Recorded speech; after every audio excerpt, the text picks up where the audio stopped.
Hi there. Today's story isn't about heroes or villains, but about those whom history usually forgets, the medieval charlatan.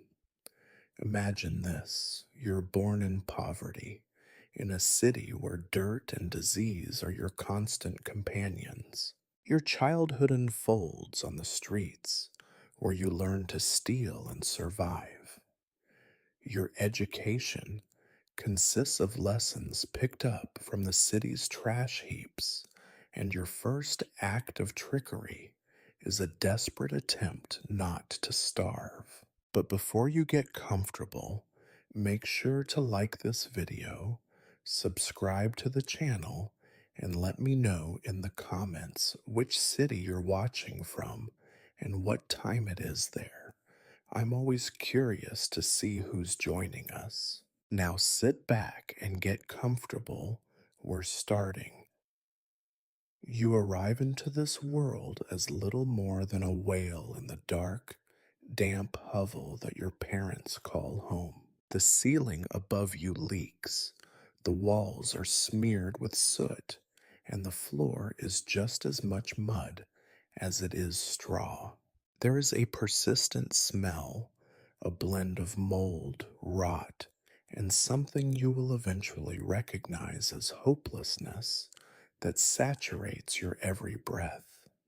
You are not special. In fact, you are so utterly ordinary that your arrival is barely noticed by your neighbors, except perhaps for the inconvenience of your newborn howls in the night. Your mother is thin, her hands gnarled from years of labor that never quite manages to fill the pot with anything but watery stew.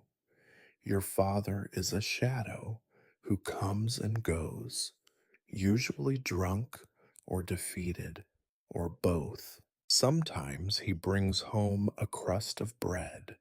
More often, he brings silence or rage. You learn quickly that crying too loudly earns you a sharp rebuke, and so you whimper into the straw, nursing hunger and fear as your earliest companions. There is little comfort. The only warmth is from a pathetic fire fueled by scavenged wood and dung, and when that dies down, your family huddles together like rats, sharing fleas, shivers, and nightmares. Disease is a constant, uninvited guest. Rashes bloom on your skin. Your belly aches from hunger and bad water, and every cough is a drumbeat in the slow march toward the grave. You are lucky, though, in the way that only the desperately poor can be. You survive your first winter, while other infants around you do not. Their cries fade, their bodies disappear, and the adults never speak of them again. There are no doctors. If your mother is desperate enough, she will pay a few coins, if she has any, to a healer who waves a chicken foot over your fevered brow or mutters Latin words she does not understand. You do not recover because of them. You recover, if you do, because you are just tough enough, or perhaps the rats are simply not hungry that week. Your world is small: the cracked pot in the corner, the low table with one leg shorter than the others, the threadbare blanket that smells of everything except cleanliness. Through the single grimy window, you can see the muddy lane where beggars squabble over scraps and men piss against the wall. Sometimes a wagon trundles past, spraying muck. Sometimes you hear the far-off clang of church bells, promising salvation to those who can afford it. You learn early that you are not among them. You are not taught to read or write. Why would you be?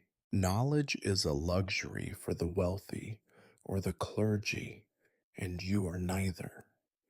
What you learn instead is the language of hunger and cold, the etiquette of survival. You watch your mother with keen eyes, noting how she trades a half loaf for a few turnips, how she stares down the baker until he relents and offers a crust, how she checks her pockets 3 times before leaving the hovel, lest a neighbor's sticky fingers make her even poorer. Play is a foreign word. Instead, you chase rats from the meager stores of food, you search the gutters for anything edible, and you listen to stories whispered by older children, tales of monsters and kings that might as well be the same. When the night falls, and it falls quickly, swallowing up the feeble light, you huddle in the darkness, listening to the creak of the boards and the scurrying beneath the floor, wondering which will reach you first, sleep or something with sharper teeth. You do not know it yet, but this is all the education you will ever need for the life ahead. You are learning each and every day the art of existing on the margins, of making do with less than nothing, of finding some sliver of advantage in a world designed to crush you. You are, in the eyes of your village, just another mouth to feed, another future corpse for the overcrowded cemetery.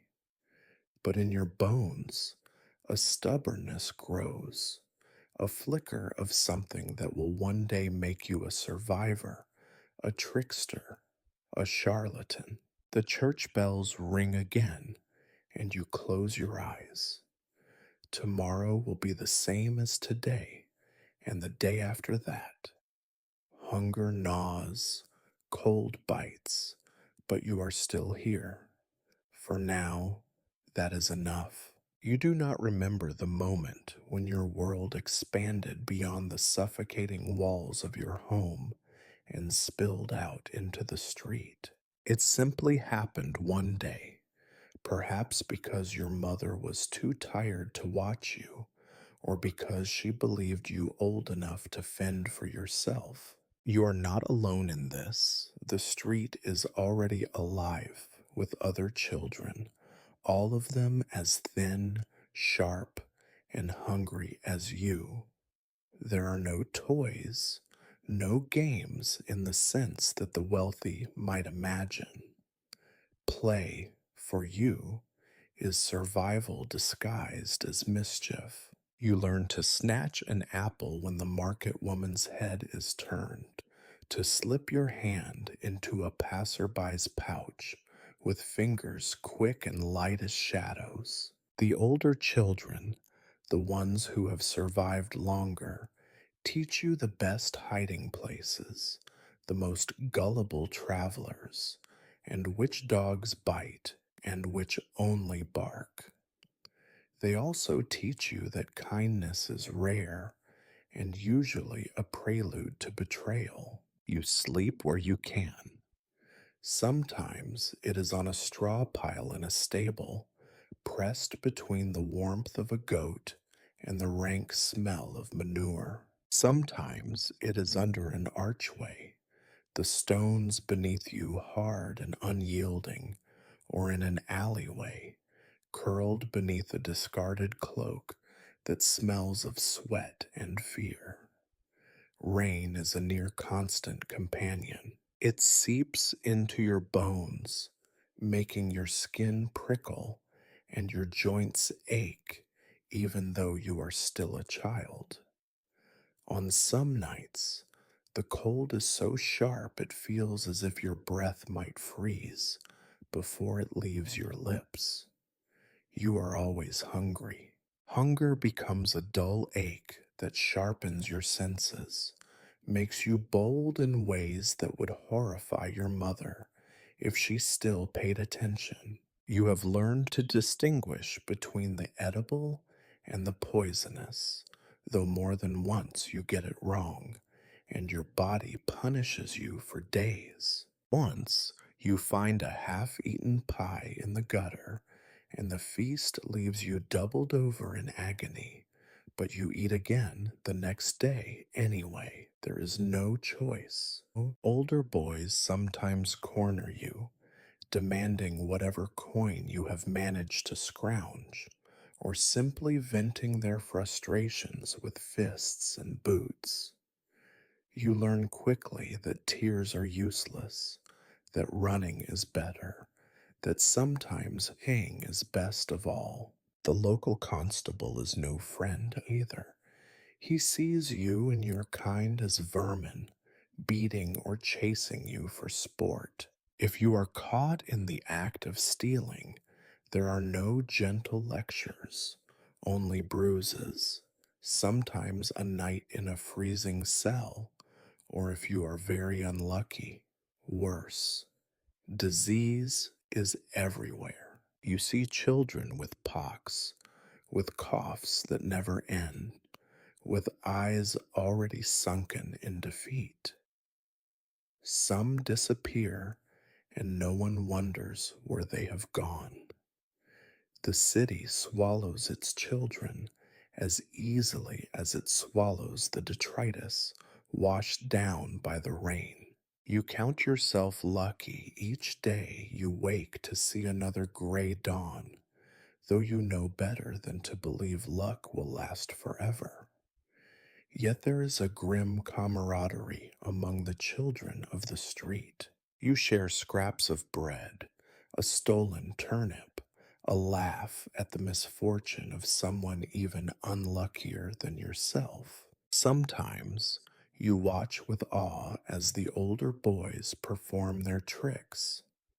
The sleight of hand, the quick tongue, the stories spun for the benefit of a gullible merchant or a half drunk peasant. You watch and you learn because you know that skill, not goodness, is the coin of this realm. You come to understand that adults are not to be trusted. They are either indifferent to your suffering or see in you a means to their own ends. A kindly face usually masks a selfish motive. You are wary, always watching, always calculating what someone wants before you get too close. It is a lonely way to grow up, but it is safer than the alternative. Your body toughens, your spirit grows sharp, your sense of humor becomes dark and bitter, a shield against the absurdity and brutality of your existence. You learn to take pride in your cunning, in your ability to survive where others have failed. There is no future promised to you, no bright tomorrow on the horizon, only the relentless churn of the present. Mud, hunger, danger, and the fleeting satisfaction of a successful theft or a well played trick. And so, day after day, you roam the city, becoming part of its grime and noise and stench. You are invisible to most, a nuisance to some, a competitor to others. You grow up in the shadows, always just out of reach of comfort or safety, always looking for the next opportunity to scrape by. You have learned above all else that in this world no one will save you. You must save yourself. The bells ring again, marking the end of another day. You slip into the darkness, thin and quick as a rat, hoping that tomorrow will bring a little more luck, or at least not much worse than today. It happens gradually, the shift from mere survival to active deception. Maybe it begins the day you realize that no one, not the baker, not the merchant, not even the priest, is ever truly honest with you. You notice how the baker's thumb is always pressing down on the scale, how the merchant's coin is always clipped at the edge, how the priest's promise of heaven requires a price you cannot pay. If they can cheat you, why should you not cheat them? Your apprenticeship in trickery is neither formal nor gentle. It starts, perhaps, when you snatch an onion from a distracted vendor's stall, only to find yourself chased by her bony fists and sharper tongue. You run, your heart thumping, knowing full well that capture means bruises or worse. You slip into an alleyway, breathless and terrified, but when you bite into the onion, still warm from the sun, you feel a surge of triumph. The world is full of rules, and none of them are made for you. Soon, you begin to notice the older boys at the edge of the market square. They are not thieves, at least not always. They are entertainers of a kind, conjurers and liars, with a keen sense of spectacle. One has a battered hat and an even more battered deck of cards. Another juggles stones, drawing a small crowd of dirty faced children and suspicious adults.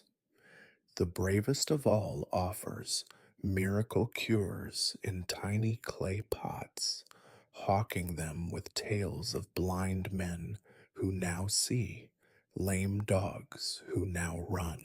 You watch their patter and gestures, how they command attention, how they keep one eye always on the crowd and one on the nearest escape route. You learn quickly that honesty is a luxury and you cannot afford it. One day, emboldened by hunger and the promise of easy coin, you pick up a handful of crushed herbs from a stall at the edge of the market. You remember how the conjurer spoke, loudly, confidently, with a sly grin and an arched eyebrow. Mimicking his style, you stand on an overturned crate and declare your handful of herbs to be a wondrous remedy against stomach aches and nightmares, guaranteed to soothe even the foulest humors. At first, no one stops. Then a tired woman, eyes ringed with exhaustion, steps forward and hands you a single copper coin. You pass her the herbs with a bow and a blessing, and for a moment you feel a spark of something like power. That night, as you share the coin with the older boys in exchange for a heel of bread, you realize you have crossed an invisible threshold. You are no longer just a victim of circumstance. You are now a participant in the game, an architect of illusion, however shabby your illusions might be.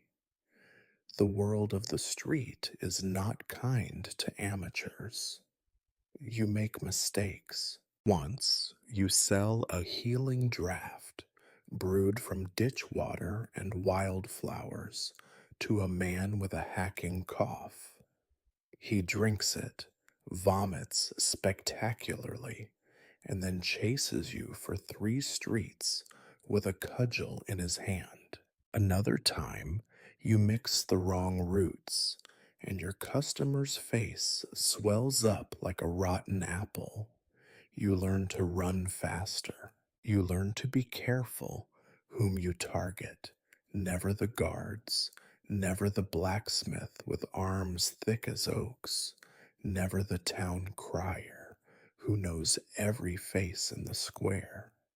You begin to hone your craft. The best lies are the ones people want to believe. You promise miracles to the desperate, luck to the unlucky, love potions to the lonely, and poisons to the vengeful. Your potions are sometimes nothing more than mud and mint, but as long as you sell the story, it hardly matters. The secret ingredient is always hope, and there is never enough of it in the city.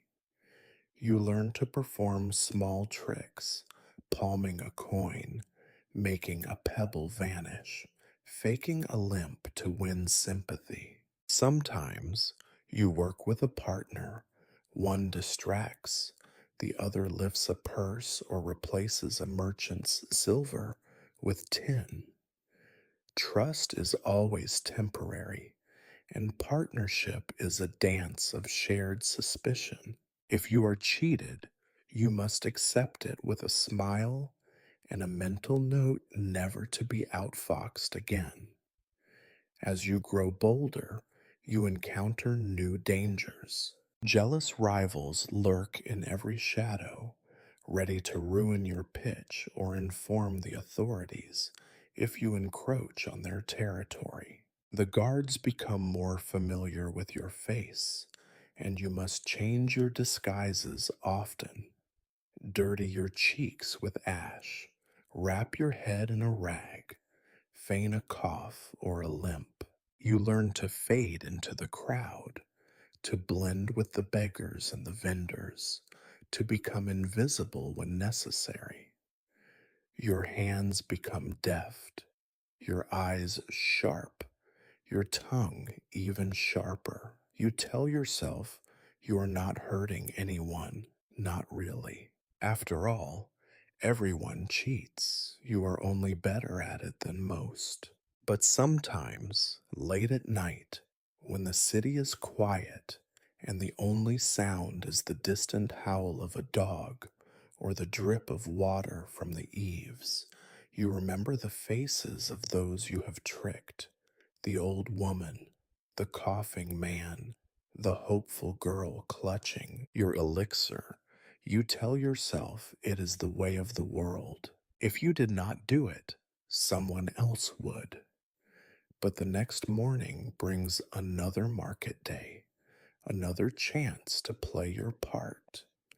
You practice your smile in a broken shard of mirror, rehearse your stories, pocket your vials and pouches.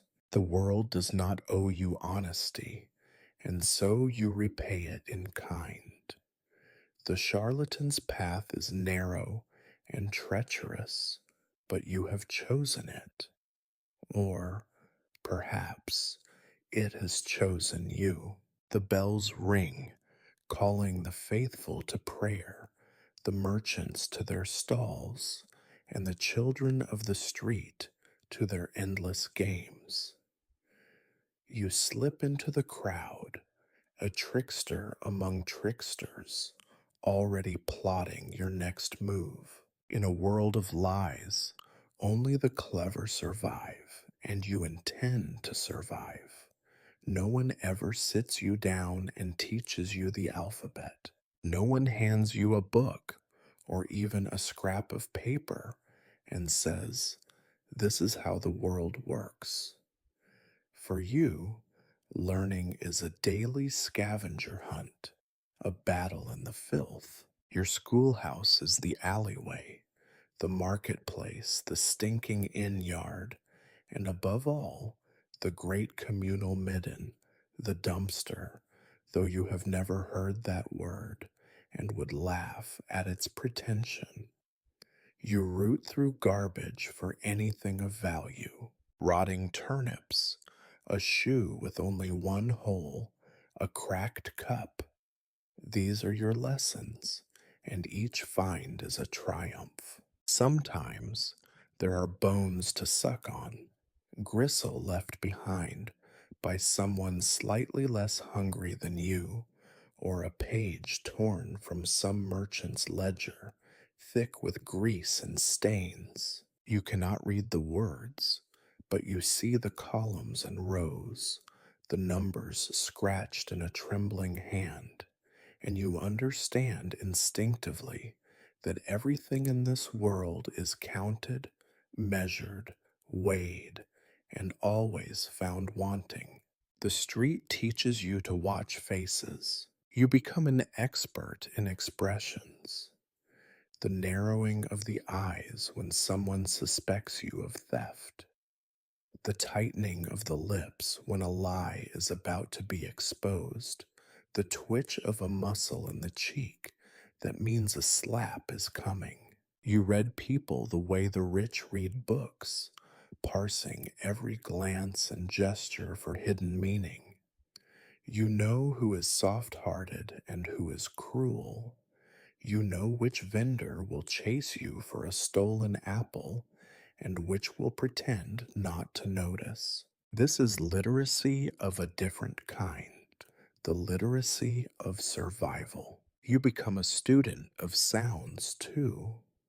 The clatter of a dropped coin, the creak of a door that means the innkeeper is coming to chase you off, the distant thunder of hooves that signals the approach of knights or, worse, tax collectors. You develop a sense for footsteps, the heavy, deliberate tread of a guard, the shuffling haste of a fellow thief, the cautious approach of a desperate mother looking to buy a miracle for her dying child. Your ears are always open.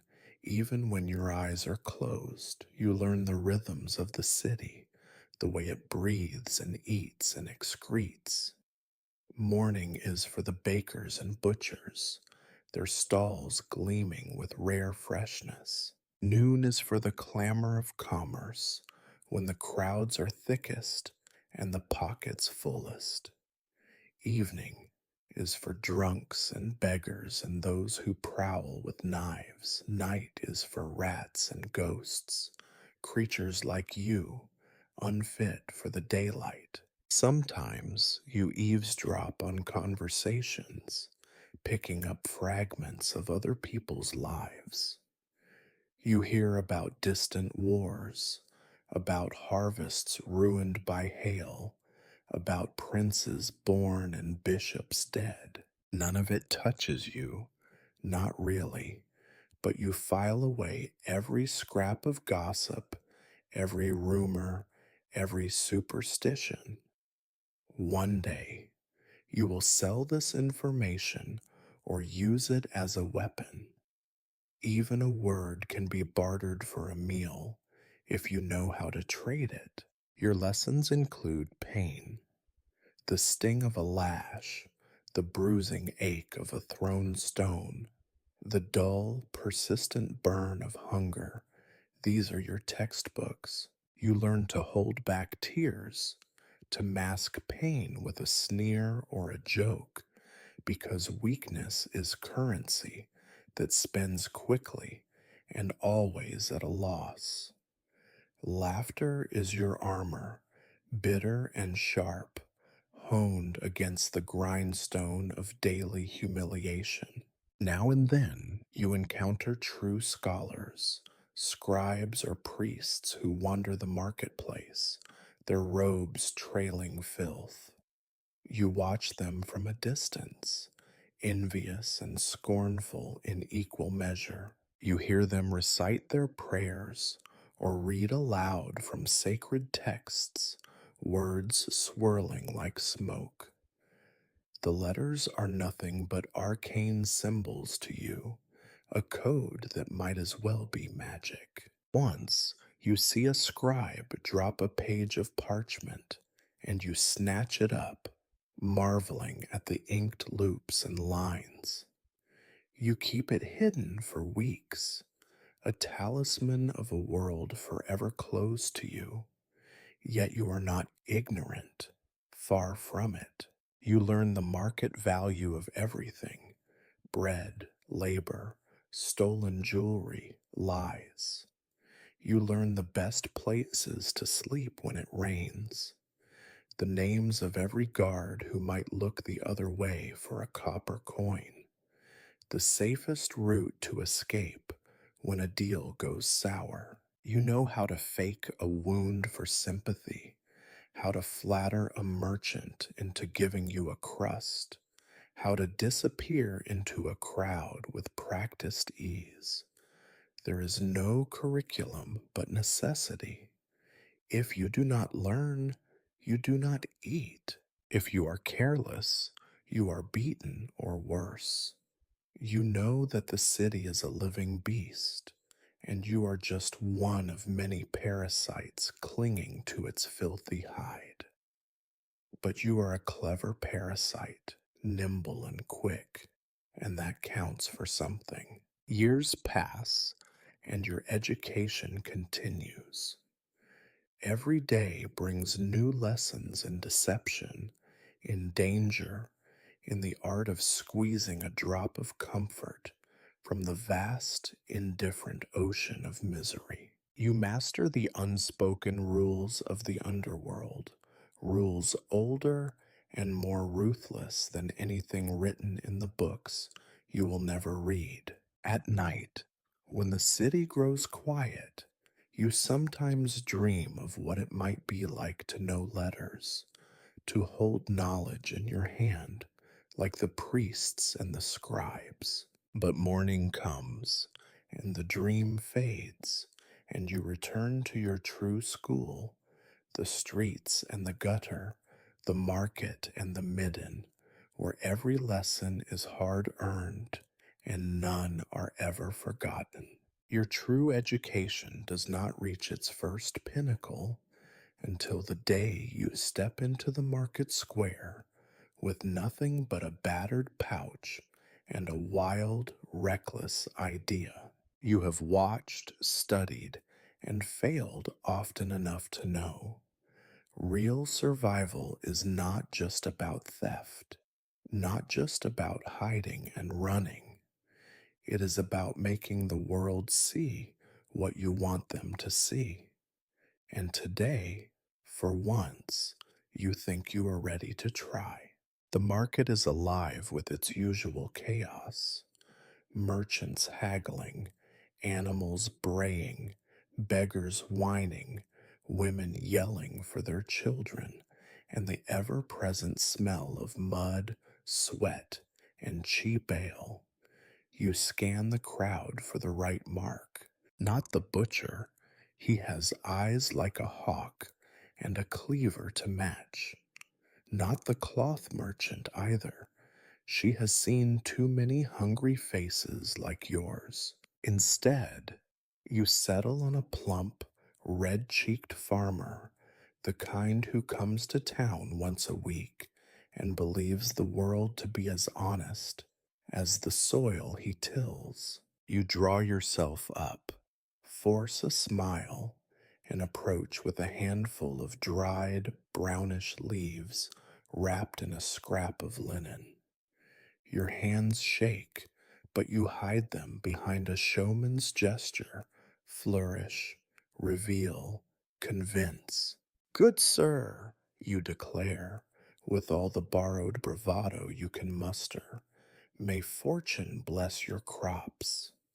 Might I interest you in a most marvelous remedy, passed down from wise men of the East? One pinch in your evening broth, and not a single worm or blight shall touch your fields. The farmer squints, looks you up and down. You are nothing to him, a street rat in rags. But there is doubt in his eyes, doubt, and more importantly, hope. His harvest depends on whims he cannot control, weather, pests, the malice of nature.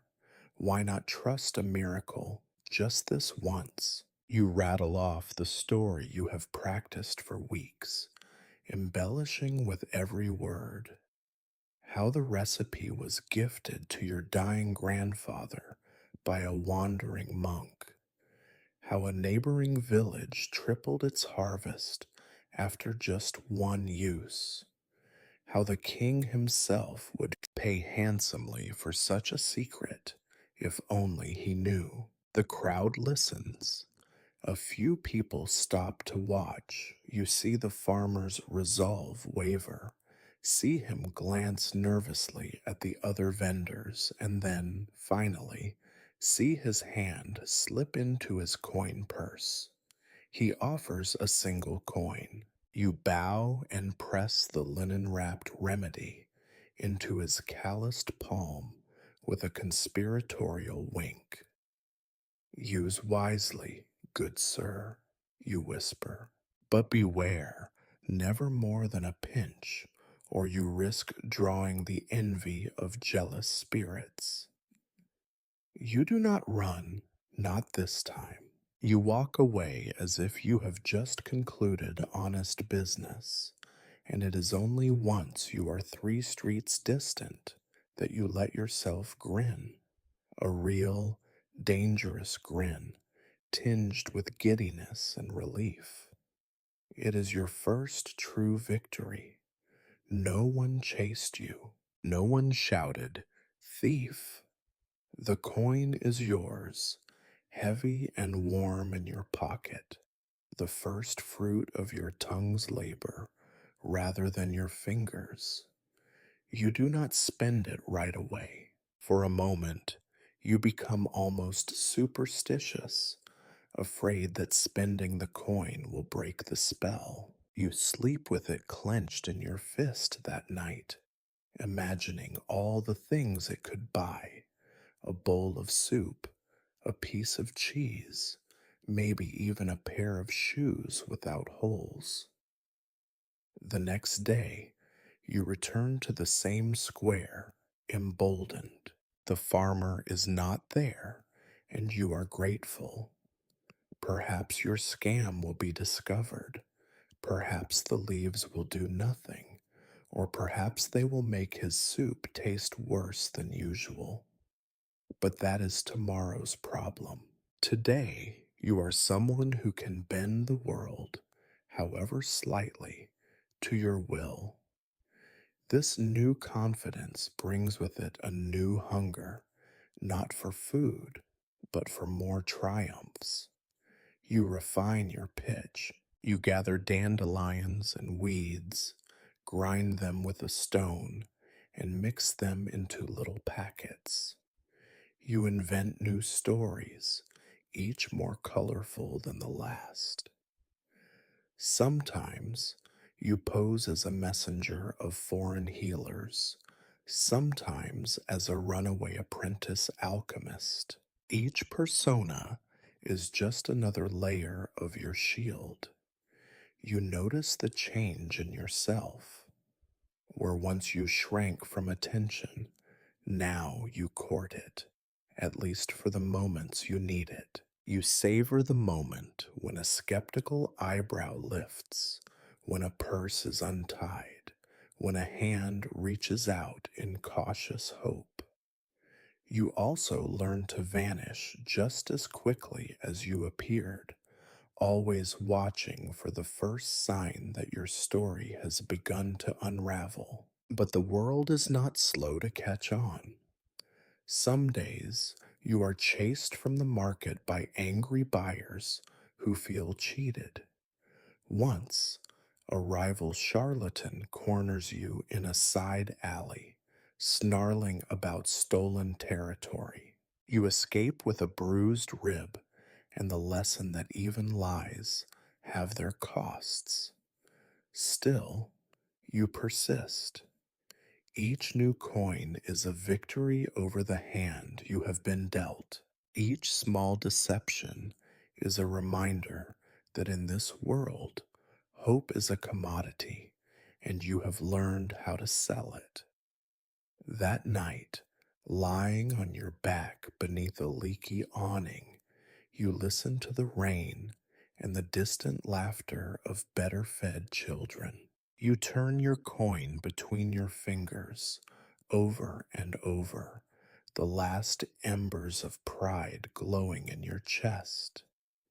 For the first time, you think that maybe, just maybe, You are not entirely powerless after all. There is a kind of thrill in trickery, but it is a thin, cold thrill, a sensation that never quite warms you because fear is always curled around its edges. Each morning, when you open your eyes to the gray light filtering through dirty rags, you listen for trouble before you move. A dog barking in the alley might mean nothing, or it might mean that one of your marks is searching for you, stick in hand, and vengeance in his heart. You are never truly safe, not even for a moment. Your world, such as it is constructed on uncertainty. The rules are simple: trust no one and never get comfortable. Today's triumph is tomorrow's downfall. Each successful scam brings a shadow behind you, a whisper in the market, a hardening of faces that once looked past you. The more you succeed, the more people start to remember your face. Invisibility, which once protected you, becomes harder to maintain. Every smile could be the prelude to betrayal. Every hand reaching into a pocket could be drawing a knife as easily as a coin. You feel it in the way vendors eye you as you pass, their suspicion sharpened by rumor and experience. Watch him, one baker mutters to another. Quick fingers, quicker tongue. You force a smile, keep your head low, and try not to notice that your refuge is shrinking. The alleys that once felt safe now echo with the threat of violence. Rivals want your secrets, your territory, your coins, such as they are. Sometimes you see them lurking at the edge of a crowd, faces half lit by the sun, waiting for you to slip. But the worst threat is not other children, not even the angry farmers or betrayed widows. The worst threat is the law, or at least the version of it that stalks the filth-choked lanes of your city. The constable, the watchman, the men with clubs and battered helmets, they have no patience for subtlety. They despise tricksters, partly because they are hard to catch, but mostly because they are hard to beat into submission. For every beggar they can haul to the stocks, a charlatan is twice as much trouble, elusive, slippery, and always ready with a story. The punishments are never proportionate. For a single coin, you might lose a finger. For a loaf of bread, a week in the pillory. For a clever lie, a public beating that leaves you spitting blood and teeth into the gutter. Once you see a boy not much older than you dragged to the town square, his only crime a poorly executed scam. The crowd jeers as the guards break his hand on a stone block, one finger at a time, the lesson spelled out in screams. You look away, but the sound lingers, a memory as indelible as your own name. Sometimes your fear is more subtle, a tightness in your chest, a whisper in your ear. Are you being followed? Did someone see you slip that cure into the old woman's basket? Does the merchant's narrowed eyes mean he remembers your face from last week? Paranoia is your closest companion. You start to double back on your own trail, duck through alleyways, change your route every day. You wear hats and scarves, sometimes rubbing dirt into your cheeks to change the lines of your face. If you are recognized, you laugh it off or pretend to be someone else. The trickster's first trick is always a mask. There are times when the fear is so heavy that you can barely eat. You sit with your back against a cold stone wall, knees hugged to your chest, and wonder if it might be easier just to leave. Run for another town. Start over where no one knows you. But you know better. Every town is the same. Every street filled with eyes and knives and the smell of desperation. Your dreams are plagued by pursuit. In sleep, you are always running, always stumbling, always on the verge of being caught. You wake with your heart pounding and your hands clenched, the shadows of nightmare clinging to your skin. Sometimes you try to pray, but even the saints seem distant and unimpressed by your plight. Perhaps they too are weary of lies, yet you carry on because there is no alternative. The only path worse than the one you walk is the one that ends in the stocks, the noose, or the shallow grave outside the city wall. So you become cleverer. You learn to spot danger before it spots you. You pay attention to gossip, to which guards are in a foul mood, to which corners of the market are suddenly watched by too many eyes. You learn to fade, to vanish, to slip away just as the hand closes around your collar. The city itself seems to press in on you, the walls too close, the streets too narrow, the sky always gray and heavy. Even when the sun shines, you flinch from its glare, afraid it will illuminate you too clearly. Sometimes you imagine you can feel the collective gaze of everyone you have ever fooled, their eyes burning into your back. You wonder if this is what it means to be haunted.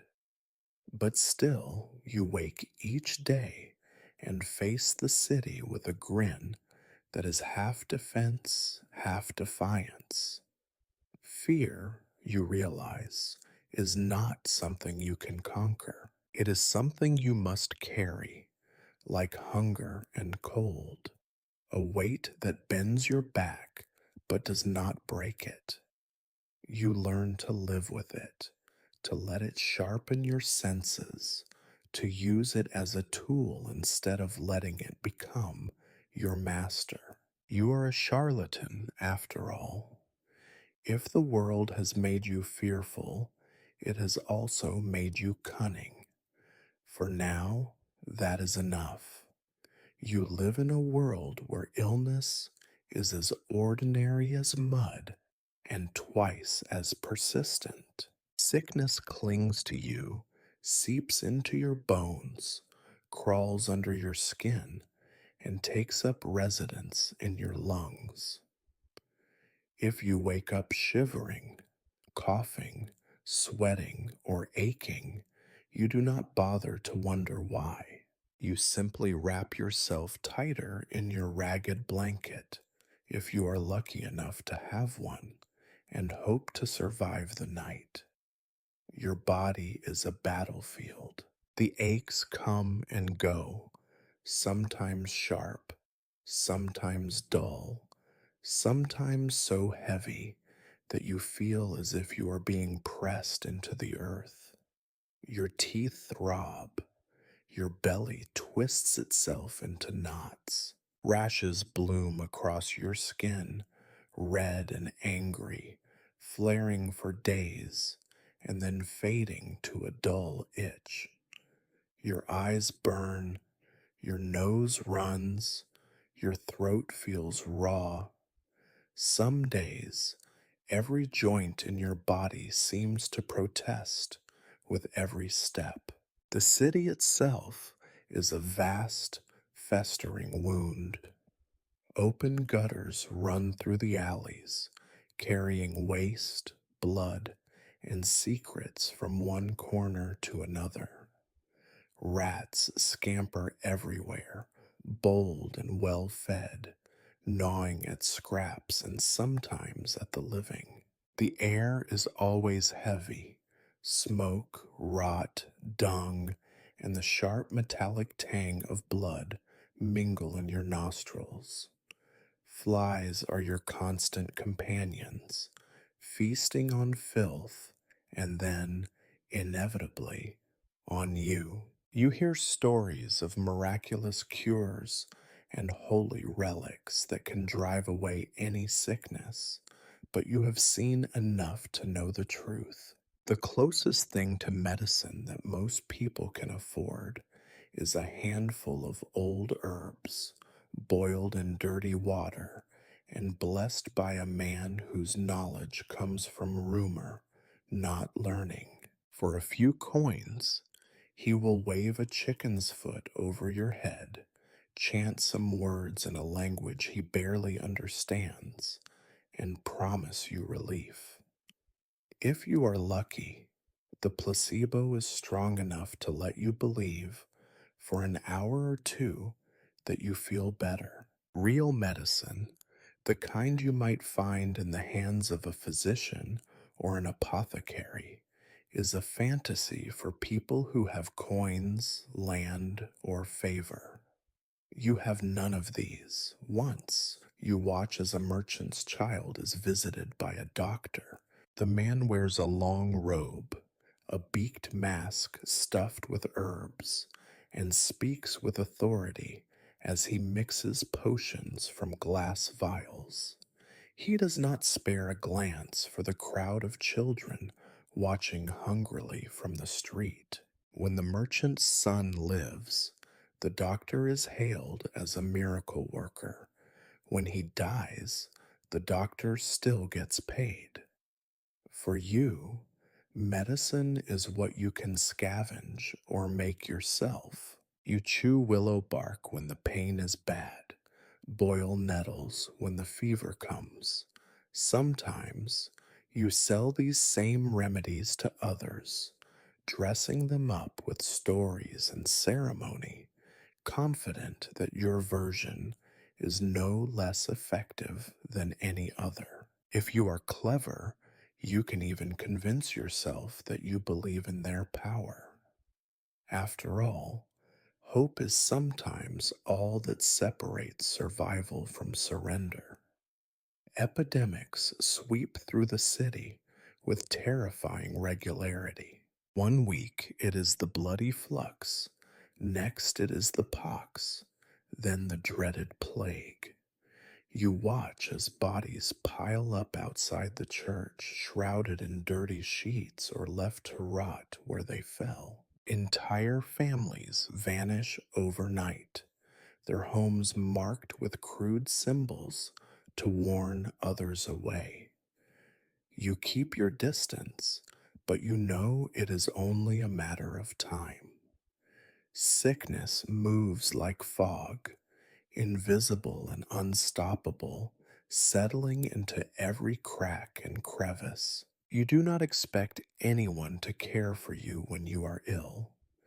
At best, your fellow street urchins will drag you into a quieter corner and leave you with a crust of bread and a pat on the head. At worst, you are ignored, stepped over, or robbed while you shiver on the ground. You have seen children die in the gutter, their bodies carted away without ceremony or prayer. No one weeps, except perhaps for themselves, knowing their own turn will come. There are, of course, other dangers. Infection follows injury as surely as night follows day. A cut on your hand from a rusty nail becomes a festering wound, swollen and hot, leaking pus and misery. If you are lucky, you survive. If not, you lose the finger or the whole hand. or your life. Teeth rot in your mouth until they fall out or must be wrenched free with a rusty knife and a swig of cheap ale.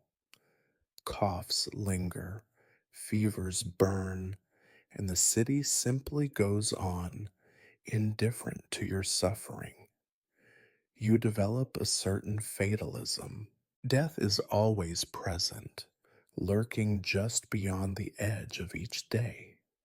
You see it in the hollow eyes of the dying, in the gray faces of those who never recover, in the empty places where friends used to sleep. You do not pray for health, not anymore. You pray only that when your time comes, it will be quick. And yet, despite everything, you endure. The human body, you discover, is both fragile and astonishingly resilient. You learn to ignore pain, to carry on through fever and nausea, to see every day of survival as a tiny victory over the odds. Your skin grows thick, literally and figuratively, and you master the art of hiding your weakness, for there are always those eager to exploit it. In the end, medicine is a myth, and sickness is a constant. You cough, you shiver, you scratch at your sores, and hope for another sunrise. That is your remedy, your daily prescription.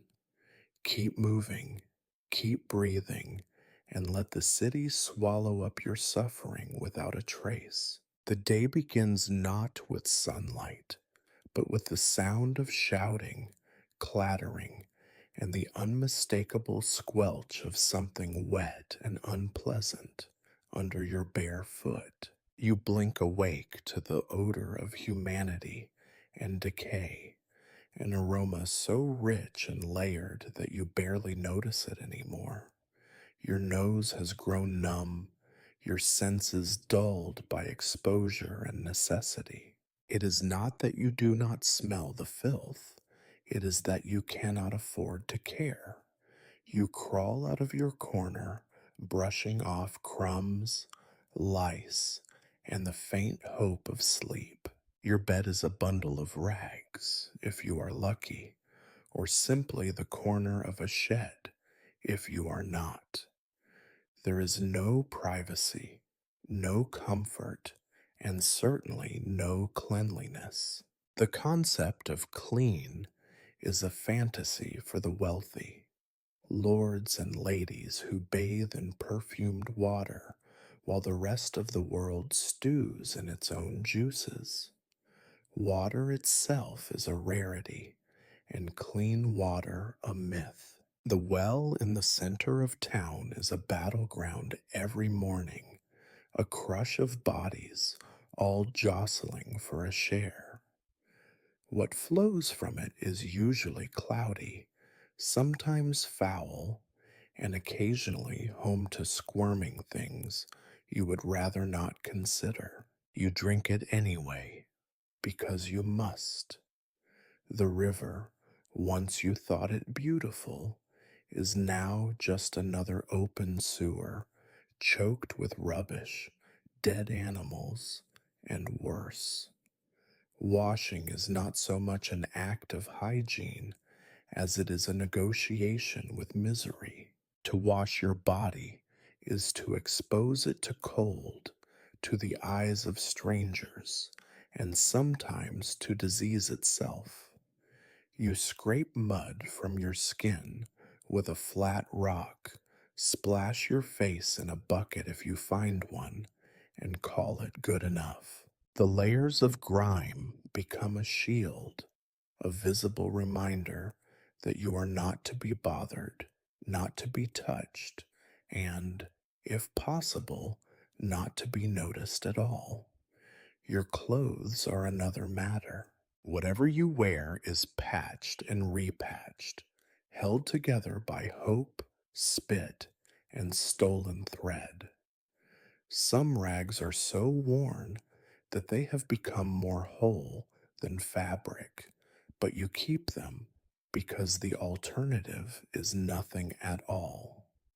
New clothes are unthinkable. Even shoes, cracked, mismatched, and too small, are treasures.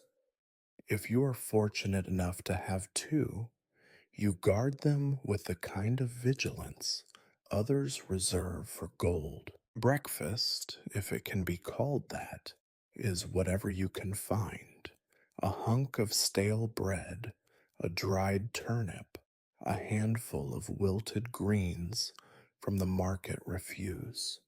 You chew slowly, savoring the crunch of dirt and the subtle flavors of disappointment. Hunger is a constant companion, gnawing at your belly, sharpening your senses, and driving you to acts you might once have considered shameful. There is no room for pride at the bottom of the social ladder.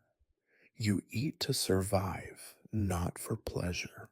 You spend your day in motion because stillness breeds suspicion and attracts flies, sometimes literal, sometimes the human kind. You dodge carts and horses in the narrow streets, leap puddles of unknown origin, and weave through crowds that pay you no mind unless you make yourself a nuisance. The city is alive, pulsing with noise and movement and waste. Every street is lined with filth, rotting food, broken crockery, dung from every imaginable creature, and the occasional corpse. These things are simply part of the landscape, as ordinary as the stones beneath your feet. The constant filth breeds its own hazards. Fleas and lice are as common as air. You scratch until you bleed, and then scratch some more. Rats become your rivals for scraps. You learn to respect their cunning and fear their teeth. Illness, always lurking, thrives in this environment.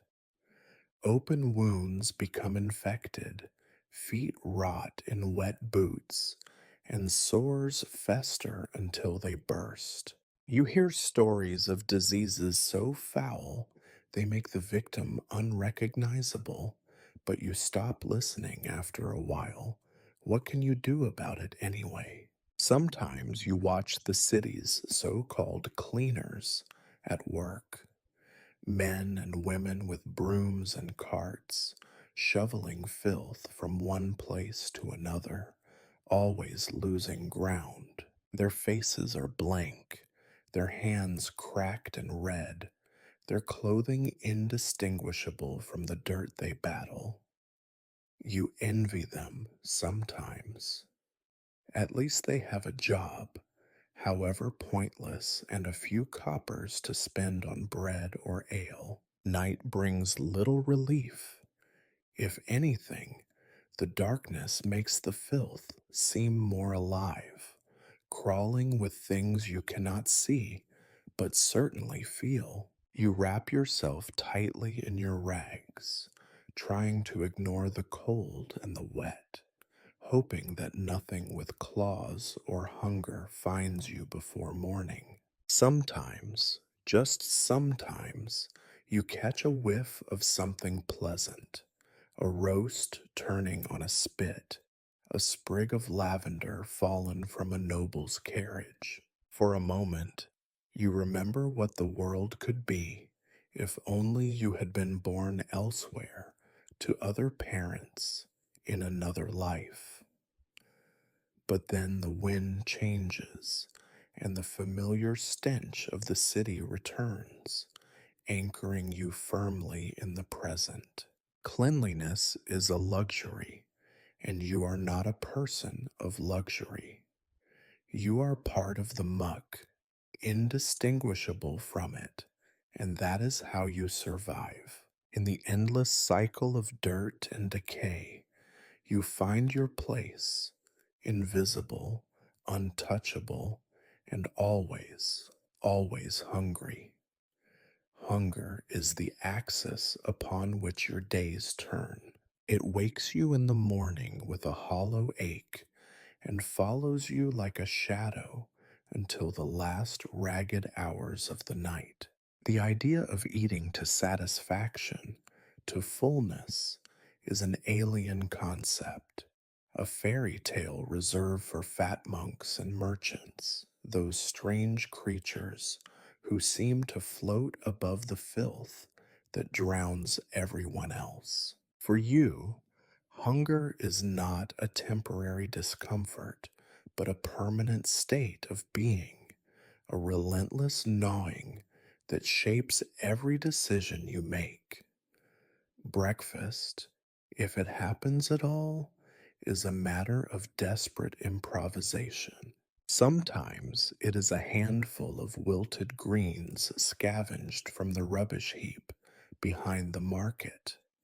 Sometimes, with luck or quick fingers, it is a crust of stale bread filched from a distracted vendor's cart.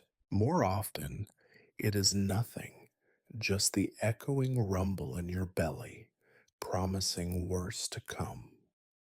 You grow used to disappointment, learn to ignore the way your insides twist and grumble, to carry on as if hunger were simply another part of your clothing.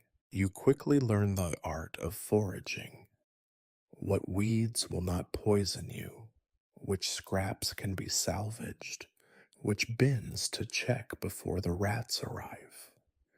The city itself becomes your larder, though it rarely offers much. Apple cores, turnip peels, a scrap of gristle with more sinew than meat. These are delicacies. You dream of meat, of honey, of fat loaves and butter, but your waking meals are gray and joyless. On rare occasions, you find yourself the beneficiary of a festival or market day. The city's wealthy throw their scraps farther than usual. A careless squire drops a hunk of cheese. A distracted baker gives away day old bread to those who beg most pitifully. Sometimes you slip into the shadow of a cookhouse, inhale the scent of roasting flesh, and let your mouth water even as your heart aches. The memory of flavor can be almost as painful as hunger itself, but most days you survive on the barest minimum.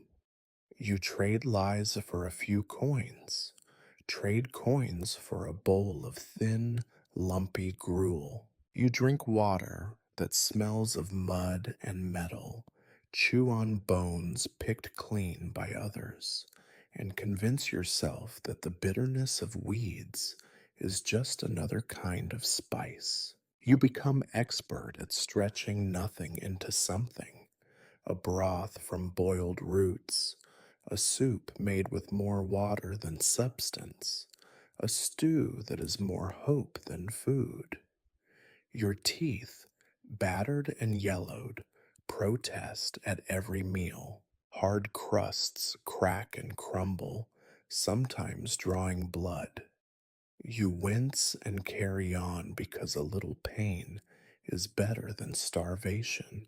You learn, too, that eating too quickly or too much on those rare days when luck finds you can make you sicker than going without. Your stomach is a fragile instrument, easily offended, easily broken. Hunger is a teacher, and it instructs you in the ways of theft and cunning. You develop a sixth sense for opportunity.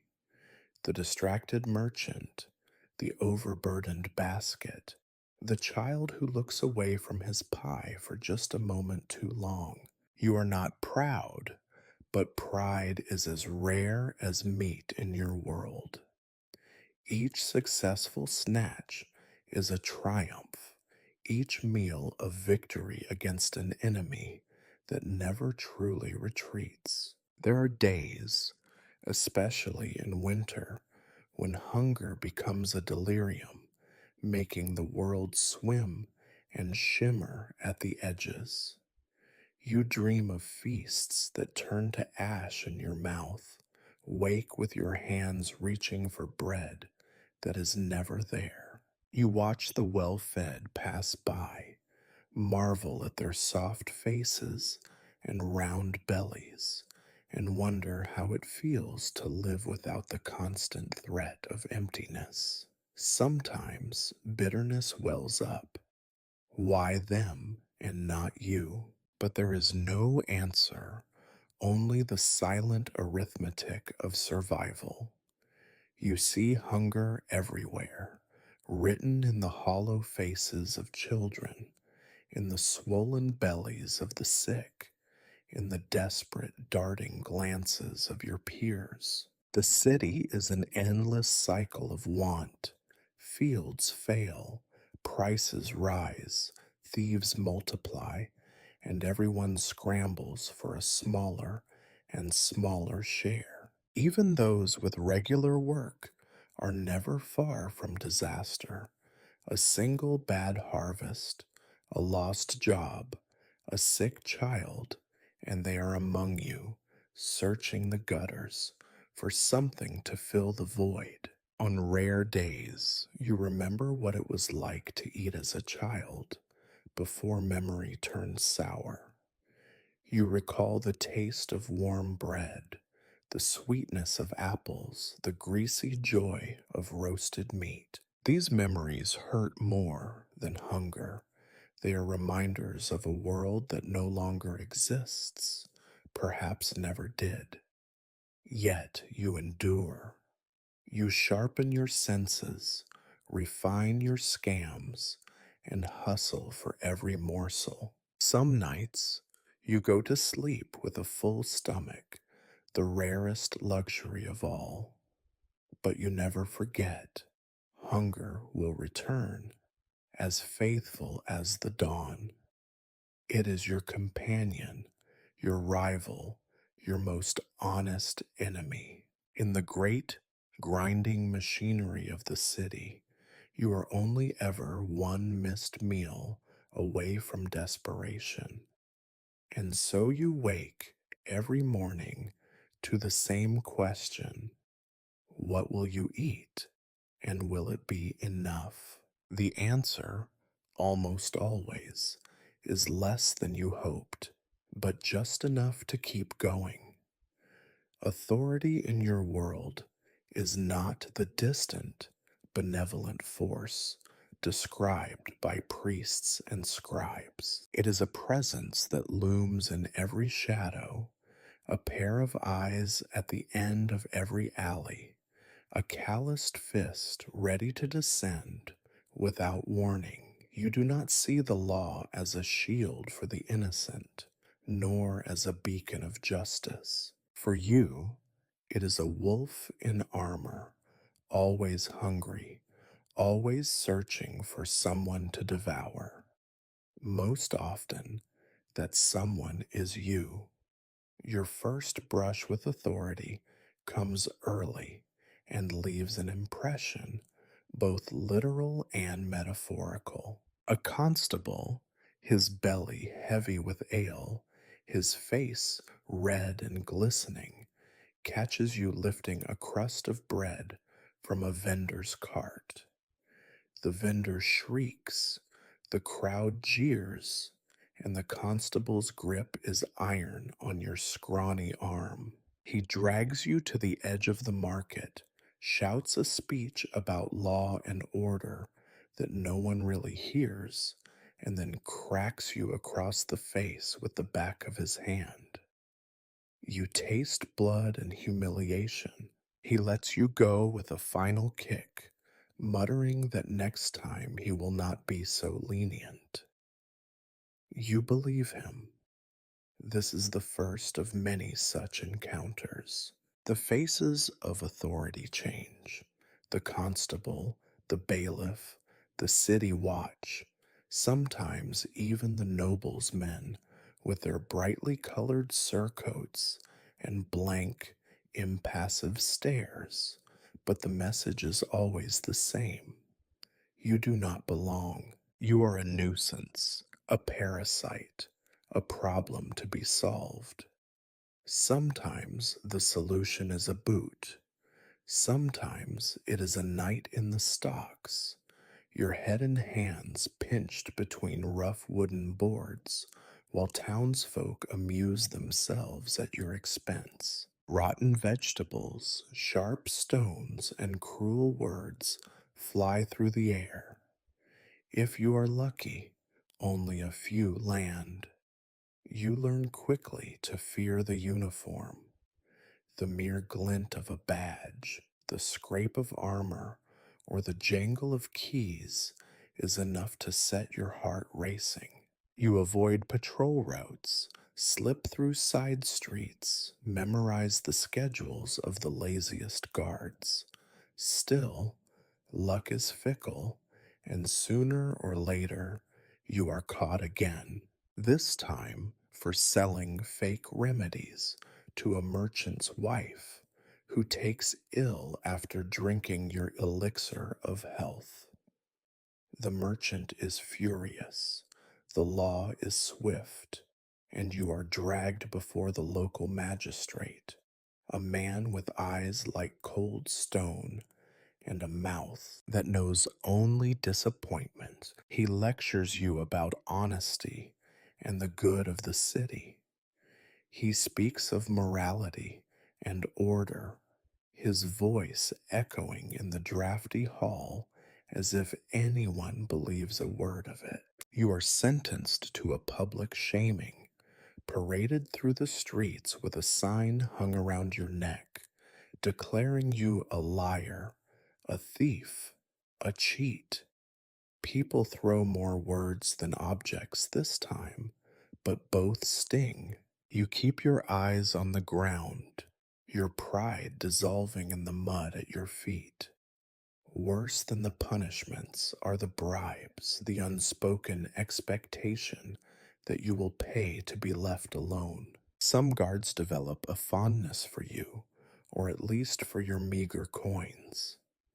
A copper here, a handful of wilted greens there, and you might be permitted to hawk your wares on a certain corner. You become a connoisseur of corruption, learning who can be paid off, who must be avoided, and who simply cannot be reasoned with. You hate the taste of it, but you do what you must. Of course, there are times when the law is not content with money or humiliation. The city holds public entertainments, executions, floggings, and brandings to remind everyone what happens to those who step out of line. You have stood in the crowd, watched the writhing bodies, and listened to the cries, felt your own skin crawl with fear and dread. The lesson is clear. Authority does not require your belief, only your obedience. On rare occasions, you attempt to outwit your pursuers. You become adept at disguise, at vanishing into crowds, at spinning tales so quickly that the truth is lost in the shuffle. Sometimes it works. Sometimes you end up running for your life, bruised and breathless, heart pounding in your throat. You promise yourself each time that you will be more careful, that you will not tempt fate again. And yet, as hunger and necessity press, you find yourself drifting back to the same risky games, drawn like a moth to the flame. There are moments, brief, flickering, almost laughable, when you wonder what it would be like to be on the other side of the law. What if you wore the badge? What if you carried the keys? But you know better. Power is not for the likes of you. It is a tool wielded by others, and you are always at its mercy. At the end of each day, you take stock: bruises, coins, stories to remember, and warnings to heed. You thank whatever indifferent gods might be listening that you are still breathing, still free. The law does not sleep, but neither do you. It is a dance, and for now, your feet are still moving. You lie awake, staring at the low ceiling or the starless sky, listening for the sound of boots on cobblestones. You know that sooner or later, authority will catch up to you again. The only question is when and whether you will survive the next lesson it has to teach. There comes a point, inevitable as rain in autumn, when your face becomes too familiar, your tricks too well known, and your luck, never abundant, runs dangerously thin. One too many angry merchants, one too many close calls with the city watch, and the streets that once sheltered you begin to close in. The alleys whisper your name with a new, threatening intimacy. It is time to disappear, to become a ghost, to shed your life like a tattered cloak and find another city foolish enough not to know you. Fleeing is not a matter of bold escape, but of slow, careful withdrawal. You start by avoiding old haunts: the market square, the baker's stall, even the rotten mouthed beggar who once shared your secrets, all become dangerous. You take to side streets, skirting the edge of crowds, watching every shadow for betrayal. Paranoia is no longer just a habit, it is your only hope. The decision to run comes with little ceremony. Perhaps a guard's gaze lingers a second too long, or a rival grins knowingly from across the square. Perhaps it is the sight of a man in official colors, asking questions with your name on his lips. Whatever the reason, you gather your few possessions: a threadbare cloak, a pouch of dubious remedies, a knife not quite sharp enough for comfort, and slip into the city's veins before dawn. You leave behind debts, grudges, perhaps even a few friends, though you doubt they will mourn your absence. The road to the next city is an ordeal in itself. You walk because you have nothing to offer the drivers of carts or wagons.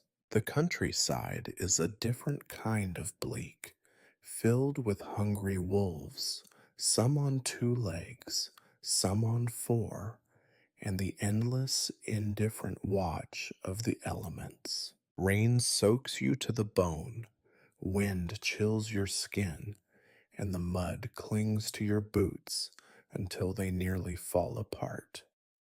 At night, you find what shelter you can: a barn if you are lucky, the lee of a hedge if you are not. You eat sparingly, saving the few crusts you manage to steal before leaving, and telling yourself that hunger is just another kind of lesson. Villages along the way offer little comfort. Strangers are always suspect, and you are nothing if not suspicious. You learn quickly to keep your head down, to answer questions with shrugs, to invent a story before one is demanded of you. Sometimes you pass as a wandering laborer, other times as a lost apprentice. You avoid the word charlatan even in your thoughts. The memory of the stocks, of jeering crowds and bruised flesh is never far behind. The new city, when it finally appears on the horizon, is both a promise and a threat. Its walls are thick and gray, its gates watched by guards whose eyes are bored but not blind. You wait for your moment, slipping in among a herd of traders or beneath the cover of dusk. Inside, everything is at once familiar and foreign. The stink of sewage, the cacophony of shouts, the press of bodies, these things are as comforting as a lullaby, reminders that cities may change, but misery remains constant. You begin again with nothing but your wits. Your first days are spent watching, listening, learning the rhythm of the streets. Which markets are busiest? Which corners are watched? Where the drunks gather and the desperate linger. You pay attention to accents and gossip, collecting secrets like breadcrumbs. Every city has its own habits, its own taboos, its own unwritten rules. To survive, you must become a student of difference, and above all, a master of blending in. It does not take long before you are at your old games. A different story, a new name, a little more caution than before. You sell miracle potions to the anxious, love charms to the lonely, protection spells to the fearful. At first, the faces are open, credulous, their hope as untarnished as your lies. But suspicion never sleeps, and you know that this grace period will not last. The clock begins to tick the moment you set foot in the city. There is always the risk of being recognized by a traveling merchant, a former victim, or another charlatan who sees through your disguise. Paranoia seeps into your bones, settling next to hunger and fatigue. You develop a sixth sense for danger, an ability to read intent in a glance, to sense when laughter masks malice. You cultivate the art of forgettability, making yourself ordinary, invisible, a face among faces. Loneliness is your only steady companion. Friendships are fleeting, trust an absurd luxury. Every conversation is a negotiation, every smile a mask. You sleep lightly, if at all, with your back against the wall and your knife beneath your ragged cloak. The city is never silent. Dogs bark, drunks argue, rats scratch at the darkness. But you find comfort in this chaos, a strange peace in knowing that everyone is scrambling, everyone is afraid, and everyone is lying about something. Over time, your new city becomes less alien, more routine. You learn which stalls offer the best scraps, which guards will accept a bribe, which alleys are safest when you need to disappear. The patterns of misery, it turns out, are universal. Even the faces begin to blur together, hopeful, wary, angry, resigned. They remind you of the city you left behind, of the cycle you cannot escape. You tell yourself, sometimes, that this time will be different. You will be more careful, more cunning, more lucky. But in your heart, you know the truth. Sooner or later, you will have to run again. The city is a wheel, grinding down everyone in its path. For now, you have a little space, a little time. You use it well. You slip through the crowds, another shadow among shadows, always moving, always watching. The life of a charlatan is movement, from street to street, city to city, lie to lie. In this endless dance, the only constant is you and the certainty that one day the wheel will catch up. In every new city, in every market and muddy crossroad, you soon find them, the peasants, trudging in from the fields, faces leathered by sun and wind, hands stained by earth and toil. Their clothes are coarse, patched and repatched, their boots heavy with mud, their eyes too honest for a place like this. They look around with a mix of wonder and anxiety, clutching what little they have: eggs in a basket, a chicken under one arm, a pouch with a few hard won coins. You learn quickly that these are your best customers. The city folk, wary and jaded, are hard to fool for long. But peasants bring a special kind of hope into the city with them, a hope born from desperation, from long seasons of failure and famine, from watching their children waste away on thin porridge and prayer. They believe in miracles, not because they are fools, but because the alternative is unbearable. So you adapt your pitch. You dust off your most trustworthy smile and let your accent drift toward the countryside. You speak softly, as if sharing a secret too precious for the ears of city slickers. Good wife, you say, approaching a woman whose eyes flick from your face to your pouch and back again. Have you heard of Saint Adalbert's blessing? Just a drop in the well, and your cows will yield milk as thick as cream, even in a dry summer. You show her a vial of murky water, swirled with a pinch of flour and a secret, triumphant smile. Her hands tremble as she passes you a single, hard earned egg. You bow with exaggerated gratitude, then pocket the egg before she can think twice. You tell the farmer in the square that your powder, ground chalk, tinted with a dash of beetroot, will keep the worms out of his wheat and the blight off his apples. You assure him it is a secret known only to the wise men of the farthest mountains, and that you are risking great danger by sharing it. He gives you a handful of barley, clutching your powder as if it might turn to gold before his eyes.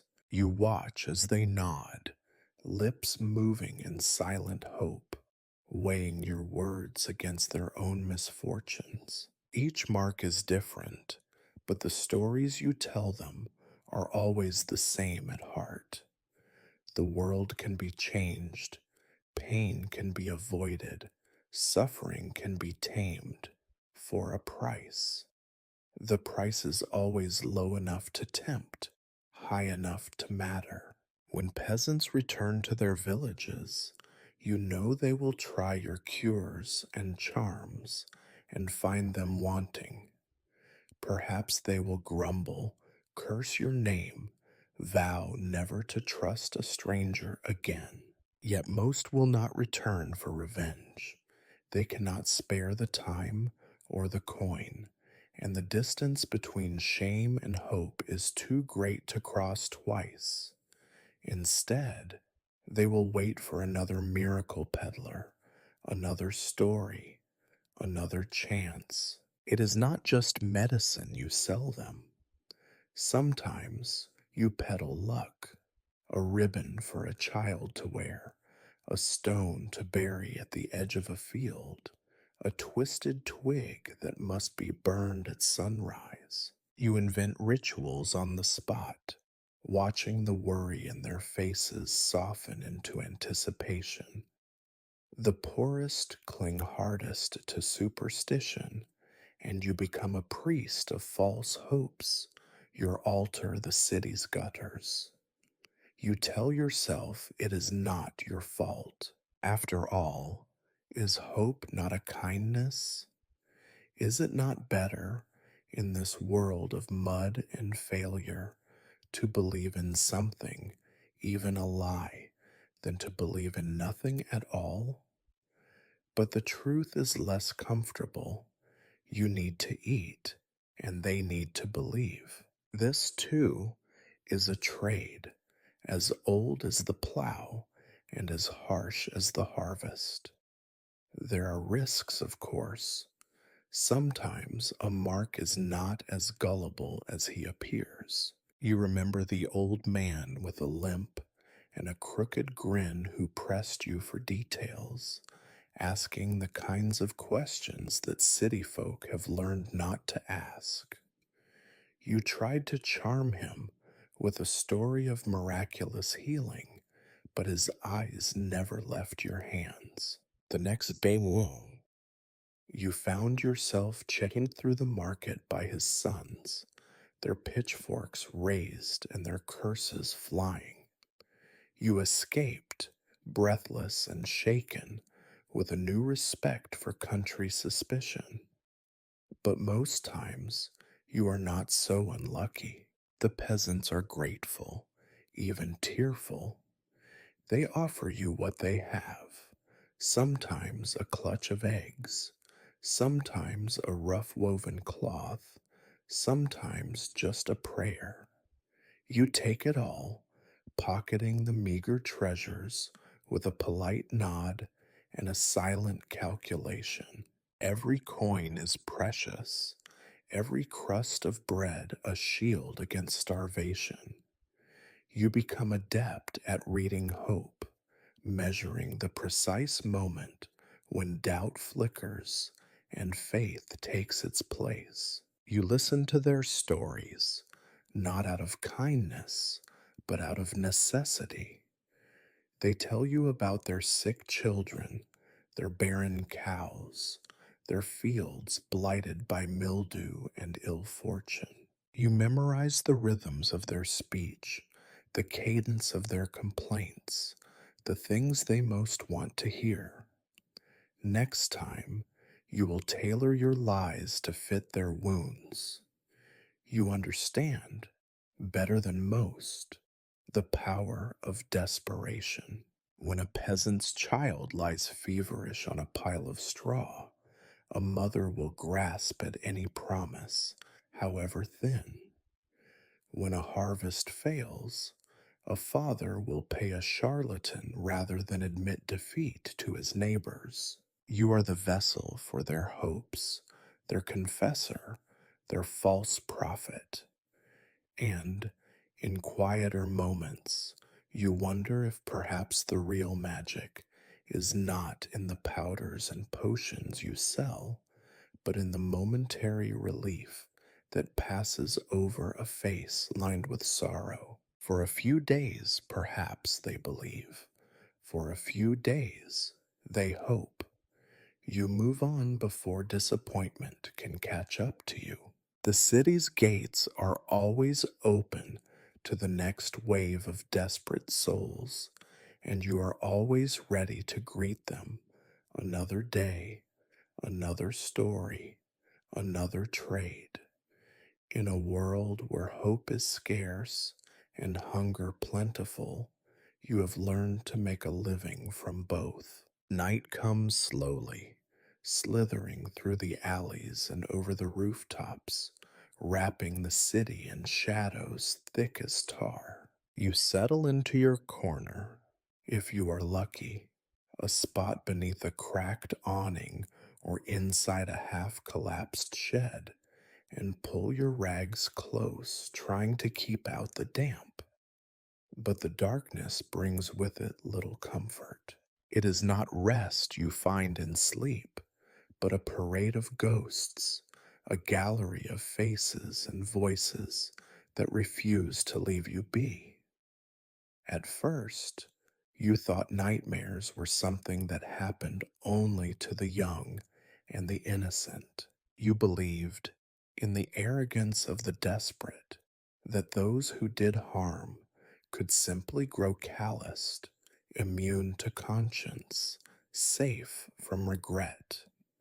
But the longer you live, the more you realize that even the hard hearted are haunted. Guilt is patient. It bides its time, surfacing when you are weakest, when the world is quiet, when there is nothing to distract you from yourself. The dreams are always the same, though the faces change. Sometimes it is the woman from the countryside, her eyes wide with hope as you press a pouch of powdered chalk into her hands. Sometimes it is the child coughing on a pallet, his mother clinging to your every word as if salvation can be purchased for a coin. Their faces melt and reform in the shifting landscape of your mind, sometimes grateful, more often accusing, their mouths opening not in thanks, but in protest. Liar, they whisper, cheat, thief, bringer of false hope. You wake with the echo of their words still buzzing in your ears. Other nights, the dreams are less clear, but more frightening. You are running, always running, chased through endless streets by shadowy figures who seem to know your every secret. Sometimes you are caught and dragged before a mob, their hands grasping, their voices howling for justice or revenge or both. Stones fly. You taste blood. Sometimes the mob is faceless. Sometimes the faces belong to people you actually remember. Marks, rivals, guards, the peasant boys with pitchforks. You always wake before the worst, gasping in the dark, heart pounding as if you have been running for hours. And then there are the nightmares of sickness, of slow and inevitable decline. You dream you are lying on a pile of rags, unable to move, your limbs heavy, your chest burning. The healer you pretended to be stands over you, shaking his head. No cure, no miracle, only the final humiliation of helplessness. You smell rot, feel the crawling of insects on your skin, hear the low mutter of prayers said for the dead. Sometimes you do not wake quickly enough, and for a moment you are sure that this time the dream is real. Some nights it is not even your own face you see.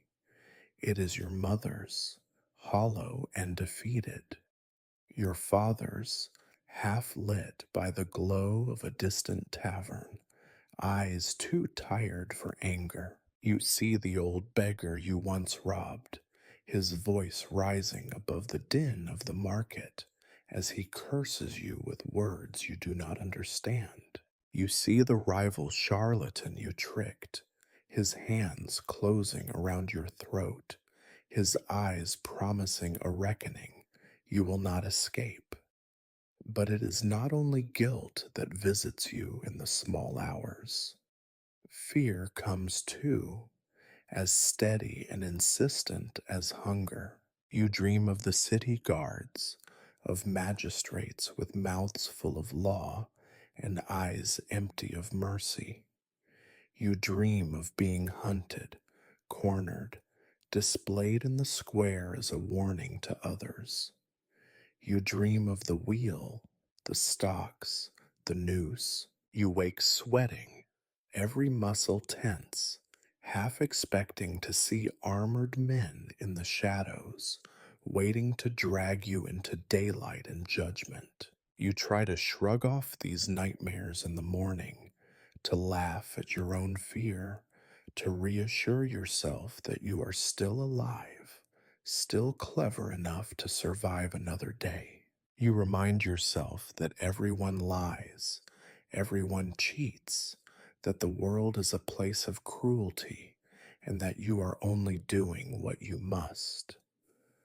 Sometimes it helps. Sometimes it does not.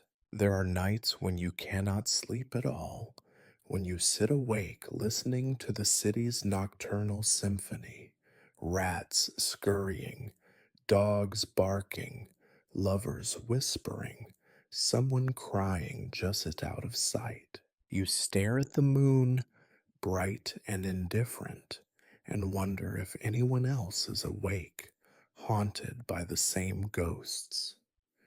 You tell yourself that nightmares are the price of survival, a tax paid by those who choose to live outside the rules. You tell yourself you can bear it. After all, it is not as if you have a choice. But as the years crawl by, you notice the toll. Your hands tremble sometimes. Your heart stutters at unexpected moments. You flinch at shadows, at sudden sounds, at the touch of a stranger's hand on your shoulder. You become suspicious of kindness, wary of every smile. The city is full of ghosts, and you carry more of them than most. And so you move through your days in a haze of fatigue, your mind dulled by lack of sleep, your body pulled ever forward by the relentless need to eat, to run, to hide. Night comes again, and again you face your private inquisition, your trial by dreams. You know, deep down, that the nightmares will never leave you, not until you join the others in the nameless grave outside the city walls. But until then, you endure, haunted and unrepentant, knowing that in this world, even sleep offers no escape. If ordinary days are grinding wheels, festivals and fairs are the city's attempt at forgetting, brief moments of chaos dressed as joy, where hunger and dirt are painted over with banners and laughter. For most, these days mean a respite from routine, a little more bread, a little more music, a little less fear. For you, a charlatan, a festival is something different entirely. It is not a holiday. It is an opportunity, and like every opportunity in your life, it arrives with risk sewn tightly into every seam. The day before a fair, the city hums with anticipation. Stalls sprout overnight, merchants bellow their wares, and out of town traders fill the streets with foreign words and unfamiliar scents. It is a riot of color and noise, dazzling enough to make the poor believe for a moment that they are not poor, and the desperate believe in luck. You move through the crowd with practiced ease, your eyes on the newcomers, your mind already composing new lies. This is the charlatan's harvest, the day when hope blooms in the streets like wildflowers. The desperate crowd, the fortune tellers and healers, they look for omens in bird flights, miracles in cloudy bottles, salvation in the hands of those with nothing but a fast tongue and a quicker hand. You set up your pitch, perhaps in a corner, perhaps by the gate where villagers shuffle in, wide-eyed and anxious to be deceived. Your props are simple, vials filled with colored water, powders made from crushed stones and beetroot, a wooden charm or two. You might have a partner, or at least an accomplice, someone who will swear to the power of your concoctions, who will clutch their stomach and groan until, after a taste of your remedy, they leap to their feet, miraculously healed. The crowd gasps. Coins are fished from purses, and for a brief, shining moment, you are not a rat in rags, but a magician, a physician, a bringer of wonders. But the festival is not only your stage, it is also a jungle of rivals. Every trickster within walking distance flocks to the city for the same feast. Some are old enemies, faces you avoid, stories you remember. Others are unknown, and therefore more dangerous. The rules are unwritten. Keep to your corner. Do not undercut too sharply. Watch your back. Some charlatans will ruin your pitch just for the pleasure of seeing you starve. Others will try to learn your secrets or simply lift your pouch when you are not looking.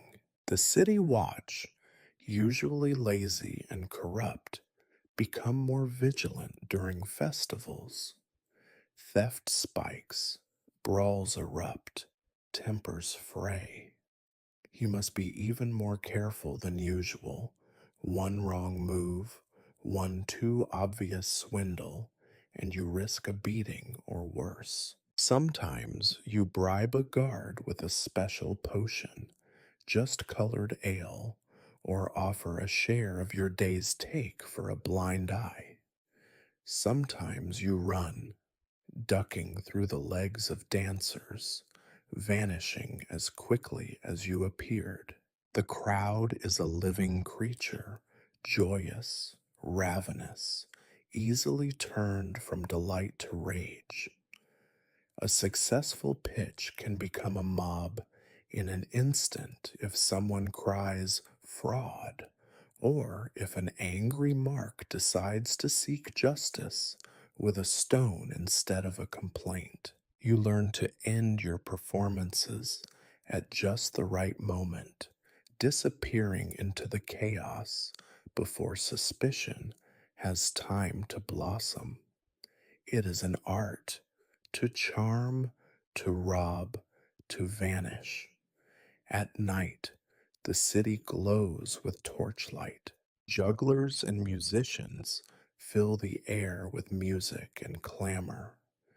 Drunken laughter echoes down alleys. You slip through the throngs, your pockets a little heavier, your nerves stretched taut. On nights like this, it is easy to forget how precarious it all is. You might even buy a meat pie from a vendor, savoring every bite, letting the grease run down your chin like some minor lord. For an hour or two, you are almost part of the celebration, almost, but never quite. Sometimes you see children dance, mothers smile, old men clap their hands to the music. You watch, wondering what it would be like to join them, to belong without reservation or caution. But you cannot afford the luxury of innocence. The fair is your battlefield, the festival your hunt. You smile and lie and steal because that is what you know, and the world does not allow you anything else. When the last torch gutters out and the city begins to sober, you retreat to your usual shadows. You count your coins, nurse your bruises, and listen to the quiet return. Tomorrow, the banners will be taken down, the mud will be trampled back into the streets, and the city will remember its hunger and fear. You will become invisible again, just another scavenger in a world designed to grind the hope from every living thing. But for one day, you have been something else, a conjurer, a merchant of dreams, a ghost in the machinery of joy. You know that when the next fair arrives, you will be there, ready to sell hope to the highest bidder and run before the debts are called in. There are days when you almost begin to believe that you could carve out a corner for yourself in this churning city, a patch of dirt to call your own in the marketplace of lies. But even in your moments of fleeting hope, you know the truth. You are never alone.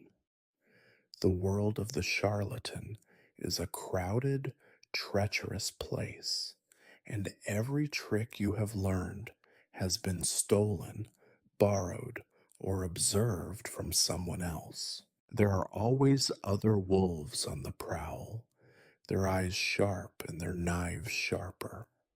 Rivalry is the city's second language. You see it in the narrowed eyes of the other peddlers as you set out your wares, in the casual way they accidentally knock your table or step on your toes. They measure your confidence, your crowd, your success. Every day is a contest, a delicate balance between drawing enough attention to fill your pouch, but not so much that the others notice you are eating better than they are. Too much success is dangerous. It paints a target on your back. Some competitors are content with a war of words, a whispered slander here, a mocking aside there. They hint that your potions are weaker, your blessings less potent, your stories less true. It is a contest of charisma, and you parry as best you can, inventing new lies to mask the old ones, trading barbs with a smile. Other rivals are less subtle. You find your display of charms swept into the gutter, your miracle powder replaced with dust and gravel, your own name muttered to the city watch by someone you once called friend. There are alliances of a sort, but they are fleeting, born out of necessity and dissolved by greed. You might team up with another trickster to orchestrate a larger con, one of you distracting the crowd while the other lifts purses, one playing the healed patient while the other collects coins from the hopeful. These partnerships are never built on trust. Every plan is a dance of suspicion, a careful tally of who is more likely to cheat whom. When the scam ends, you part ways quickly, counting your fingers and your coins. The city's underworld is a living thing with its own hierarchies and rules. There are older charlatans, hardened by decades of disappointment, who guard their territory with a bitterness born of too many winters. They remember faces and grudges, and their memories are long. There are newcomers, hungry and reckless, who mistake bravado for skill and rarely last more than a season. You try to avoid both. The old guard see you as a threat. The young see you as a stepping stone. Competition is rarely fair. The city's justice system is as corrupt as its gutters, and it is not uncommon for rivals to call in favors with the watch, trading information or accusations for a chance to work without interference. More than once, you have been hauled before a magistrate on false charges, the real criminal grinning from the crowd as you protest your innocence. You quickly learn that survival is not about justice, but about cunning, knowing who to bribe, who to flatter, and when to vanish. Violence is never far away. You have seen brawls erupt over a stolen pitch, a pilfered pouch, an insult too cutting to ignore. Knives flash in the darkness, blood pools between the cobblestones. You keep your distance when you can, but you are not above defending yourself when cornered. Your own knife is always close at hand, your senses tuned to the rhythms of threat and opportunity. There are, of course, rare moments of camaraderie. On cold nights, when the city seems bent on grinding everyone down to the bone, you might share a stolen loaf or a jug of sour ale with another charlatan, swapping stories and strategies in the gloom. For a few hours, you are not competitors, but survivors, bound together by the sheer absurdity of your existence. You laugh at your failures, curse the city, and dream of impossible fortunes. But morning comes, and the alliance dissolves with the first rays of sun. The market is always crowded with tricks and tricksters. Sometimes you watch the crowd with a sense of awe. So many people, each with their own scams, their own hopes, their own secrets. You wonder how anyone ever manages to get ahead. But you also know that the city thrives on this chaos. It is a great beast that feeds on competition, rewarding the clever, devouring the slow. You are part of its machinery, and you have learned to take pride in your resilience, if not in your honesty. Over time, you develop a keen sense for rivals, the way their eyes flicker when they spot a mark, the way their smiles fade when business is slow. You learn to anticipate their moves, to stay one step ahead, or at least not too far behind. You become a student of human nature, studying your competitors as carefully as you study your marks. Every failure is a lesson, every betrayal a warning, every victory a reason to keep moving.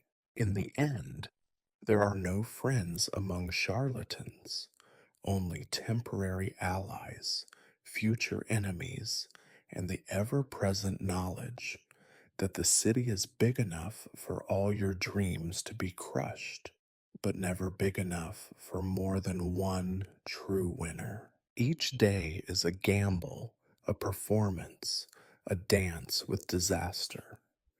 The crowd cheers, the rivals sneer, and you play your part, hoping, perhaps foolishly, that this time your luck will last a little longer than theirs. If rivalry and hunger are your daily companions, the law is the specter that haunts you, lurking at the edge of every scheme.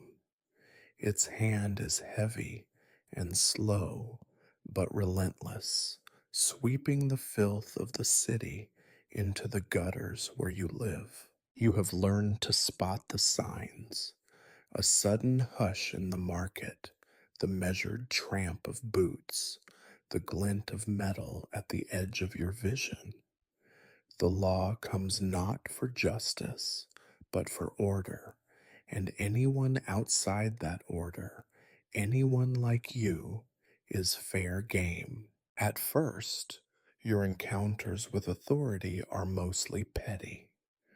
A constable grabs you by the collar for loitering or for disturbing the peace when your performance draws too large a crowd. Sometimes a vendor points an accusing finger, and suddenly you are wrestling with a man twice your size, protesting your innocence as rough hands pat you down for coins or contraband. You learn to keep your head low, your wares concealed, your stories ready at a moment's notice. A good lie is sometimes worth more than a purse full of coppers. But as your tricks grow bolder and your reputation, such as it is, spreads through the city's back alleys and taverns, the risks multiply. The local watch knows your face, if not your name, and with each new scam, the patience of the city's officials wears thinner. You hear rumors that the magistrate has declared war on charlatans, tricksters, and all manner of idle rogues. There are new patrols in the marketplace, new informers in the crowds, new rules that seem written specifically to catch you in the act. You watch public punishments with an uneasy mixture of fascination and dread. On market days, the square is transformed into a stage for the city's justice. Thieves are whipped or branded, swindlers paraded with signs hung around their necks, their crimes spelled out for all to see. Sometimes the law is content with humiliation, a day in the stocks, rotten vegetables thrown by jeering crowds. Other times, it demands blood. You see a charlatan you once admired, quick witted, quick fingered, a master of disguise, hauled up to the scaffold, his bravado drained by weeks in a cold cell. The crowd cheers as the rope tightens. You do not join them. Your fear of the law becomes a second skin, always prickling. You change your appearance as often as your story. A new hat, a false scar, a limp that comes and goes as needed. You avoid places where guards gather, keep away from the most obvious marks. Your routes through the city are unpredictable, zigzagging through alleys, hopping fences, slipping through the press of crowds like a rat seeking a hole. Still, you are caught from time to time. Each encounter is a test of your wit, your luck, your willingness to beg or bluff or bribe. Bribery, in fact, becomes a bitter necessity. Some constables are honest enough to be dangerous, but most are simply hungry, like everyone else. You keep a few coins hidden away for emergencies, knowing that the price of freedom is never fixed. Sometimes it is a copper, sometimes a silver, sometimes a favor that must be repaid in ways you would rather not imagine. The cost is always rising, and the sense of security it buys is always fleeting. Once you are thrown in a cell for the night, a filthy pit beneath the city hall, damp and crawling with vermin.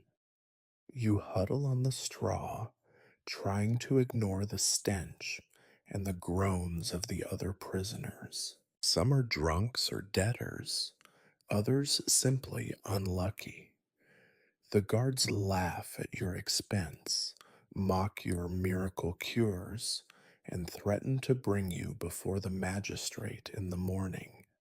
You do not sleep. You practice your pleas and your stories, praying for a sympathetic ear or a distraction at just the right moment.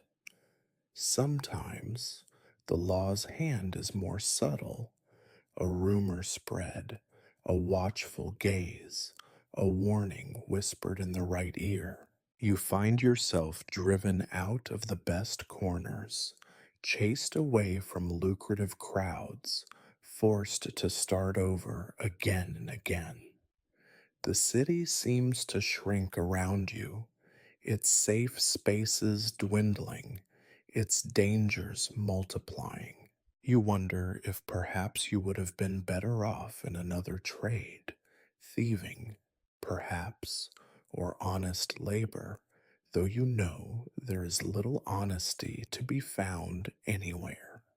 There is no real justice, only survival. The courts are slow and corrupt, the laws confusing and arbitrary. The poor are guilty until proven innocent, and the burden of proof is always heavier than the coins in your pocket. You see men and women condemned on hearsay, on a glance, on the whim of a judge in a foul mood. You become adept at reading these moods, at slipping away before your luck runs out.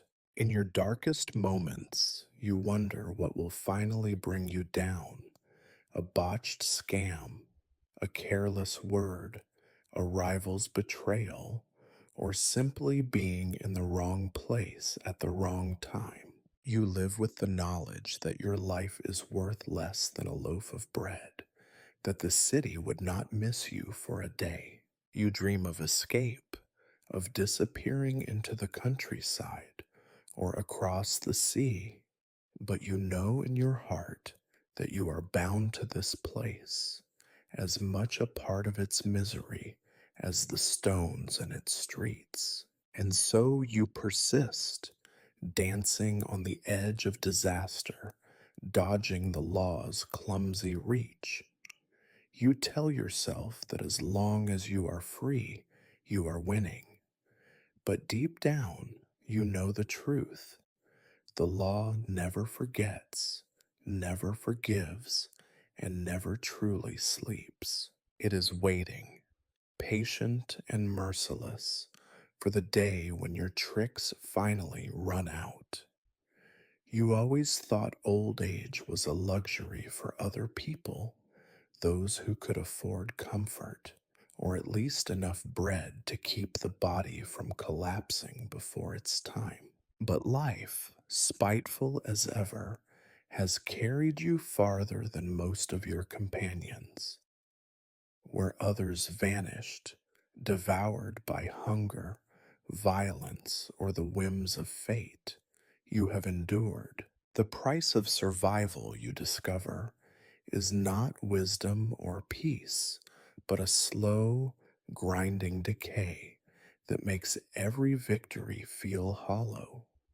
Your body is a ledger of unpaid debts. Each bone aches with old injuries, each joint stiffens in the cold, and your back bends ever more under the invisible burdens you carry. The hands that once slipped coins and powders so deftly are now swollen, their knuckles knotted and raw. Your breath is thin and catches in your chest when you climb a hill or dodge a passing cart. The cough that once lingered through childhood now takes up permanent residence, rattling in your lungs like coins in an empty purse. Your eyes, once sharp and cunning, betray you. The faces in the crowd blur together. The letters on signs and pouches become ghosts. You squint and squabble for scraps, bluffing your way through when you cannot read, lying with more desperation than conviction. The confidence of youth has curdled into the suspicion of age, and every new face is a potential thief or rival, every outstretched hand a threat. The city, once your hunting ground, is now a maze of hazards. The corners you once claimed have been taken by younger, hungrier tricksters. Their laughter is hard and sharp, their eyes eager for your failure. You are tolerated at best, a relic, a cautionary tale, a reminder of what happens when luck runs out. Even the guards who once chased you now ignore you unless they are bored enough to amuse themselves with a shove or a cruel joke. Your tricks have lost their shine. The stories are stale, the miracles thin, the crowd's patience shorter than ever. Children laugh at your trembling hands. Women turn away from your wheezing sales pitch. You struggle to remember the old patter, the gestures and flourishes that once dazzled, but the rhythm is gone. You repeat yourself, your tongue thick and slow, your mind wandering down side alleys of memory. Sometimes you forget where you are, why you are here, what it was you meant to sell. Hunger returns, meaner than before. You eat what you can: moldy bread, spoiled vegetables, scraps scavenged from gutters, and refuse heaps. Your teeth, what remains of them, ache and loosen. You suck at gruel and gnaw bones with gums, remembering meals you never truly enjoyed, but now miss all the same. Some days you do not eat at all, and the emptiness is a cold you cannot shake. Illness finds you more often and stays longer. Fevers lay you low for days. Wounds refuse to heal, growing hot and red in the damp. The city's healers have no patience for the likes of you, and even the old herbalists frown when you appear at their doors. You are too poor to bribe, too troublesome to pity, too old to fear. The others in your trade avoid you, lest your misfortune prove contagious. Loneliness is the true inheritance of old age. The faces you once knew have faded or been lost to the years. Those who remain are cautious, keeping their distance, as if old age itself were an accusation. You speak to yourself, to the rats, to the clouds overhead, anyone who might listen, even if only in silence. Nights are longer, sleep thinner.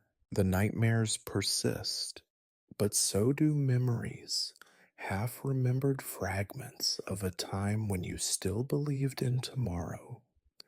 You become invisible, a fixture in the background of the city's misery. Children throw stones at you for fun. Drunks stumble over your legs as you try to rest. Sometimes a stranger tosses you a coin, more out of impatience than kindness. Pride, if you ever had any, is a story for younger men. You accept what is given, curse what is not, and mumble to yourself that it could be worse, though you struggle to imagine how. The young do not ask for your wisdom, for you have none to give. The tricks that kept you alive are outdated, the secrets you hoarded now common knowledge. You watch as others rise and fall, making the same mistakes, suffering the same punishments, and you wonder if you ever truly learned anything at all. Survival is not the same as victory, and old age is not the reward you once imagined. You sometimes dream of escape, a better city, a softer bed, a day without pain. But dreams are for those who can afford them, and you have spent your last coin long ago. The city is all you have, and it is not enough. As the days shorten and the nights grow colder, You feel yourself shrinking, withdrawing from the world that no longer sees you. You cling to routine, to the familiar ache of hunger and the slow shuffle through muddy streets. You are not waiting for redemption or even for relief. You are simply waiting for the end, for the quiet that follows a lifetime of noise and deceit. And yet, some stubborn spark keeps you moving. The same drive that pulled you through childhood, that let you outwit the law, survive the rivals, trick the hopeful, still flickers, even if faintly. You rise each day to the same battle against time, against hunger, against the world's indifference. You may not win, but you will not surrender. Not yet.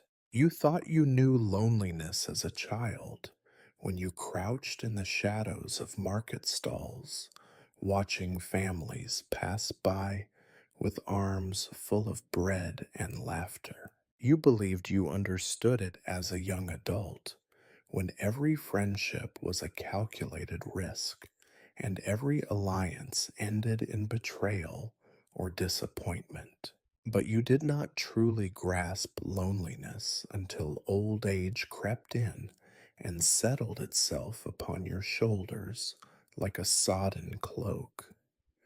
Now, in the thinning crowds and darkening streets, you move as a ghost among the living. The world around you has grown colder, the city's stones sharper, its voices more distant. The faces you once recognized, rivals, marks, even the occasional accomplice, have disappeared, replaced by strangers who pass through your life as if you were not there at all. You reach out for someone, anyone, and find only empty air. Once, you could at least rely on the camaraderie of your fellow charlatans, the grudging respect of other streetwise souls who knew the cost of survival. But they are gone, scattered by death, exile, or fortune's fickle favor. The few who remain are younger, meaner, and see in you only a nuisance, a warning of what awaits them if they last long enough. You have become a living ghost story, a cautionary tale to frighten apprentices and amuse the cruel. You speak to yourself more often now. You mutter old lines and half remembered jokes, repeat stories that nobody wants to hear. At first, you do it out of habit, practicing your patter as if preparing for one last show. But as the weeks and months grind by, it becomes a lifeline, a way to stave off the suffocating silence that fills your world. Your own voice is the only one you trust not to vanish. The city's animals are your only companions. The rats that once competed with you for scraps now scurry across your feet without fear, occasionally pausing to sniff your hand. You talk to them sometimes, assigning them names and personalities, inventing dramas for their little lives. You know it is madness or something close to it, but you do not care. Even the most indifferent company is better than none. On rare days, a child or two will linger nearby, watching you with a mixture of fascination and pity. You remember what it is to look at the old and broken as if they were the gatekeepers of hidden wisdom. Sometimes you offer a story or a trick, but your audience quickly loses interest, distracted by hunger or the promise of better entertainment. You are too slow, too tired, too much a relic of a world that has moved on. Night is the worst. The city's noises fade, replaced by the winds howling and the distant echo of laughter from places you cannot reach. The chill sets into your bones, and you curl up tighter beneath your rags, wishing you could sleep deeply enough to forget. But sleep is fitful, your dreams crowded by the same ghosts who ignore you in waking life. You wake with a start, heart pounding, convinced that someone is near, only to find yourself just as alone as ever. You begin to imagine presences in the darkness. Your mother, stern and silent. Your father, little more than a rumor. The faces of people you once cheated flicker at the edge of your vision, not to accuse, but simply to remind you that you are, in the end, alone. You talk to them too, sometimes, asking for forgiveness or for company or simply for the comfort of another voice. There is a peculiar cruelty in outliving everyone who once mattered. The city is full of people, but none of them are yours. You see couples huddled against the cold, families laughing over stolen moments of joy, gangs of children running wild through the alleys.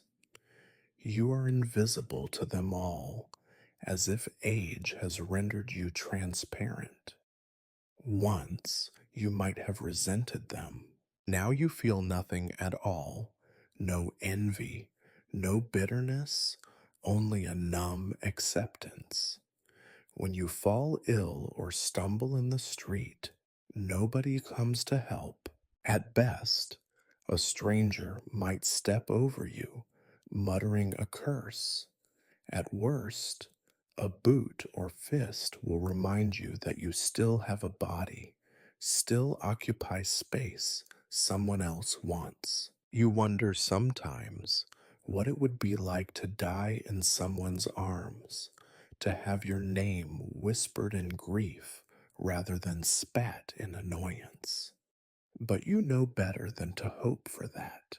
You will die as you have lived, unremarked, unmourned, another face lost to the city's endless, indifferent tide. You find yourself clinging to small rituals, counting your coins, sorting your rags, telling yourself stories of past glories as if they were epics. You recount, in the privacy of your mind, every trick that ever worked, every narrow escape, every small triumph.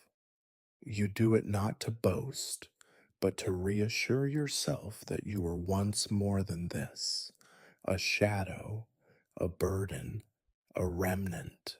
As the days shorten and the city grows colder still, your world shrinks to a few streets, a handful of alleys, a corner by a crumbling wall where the wind is less biting.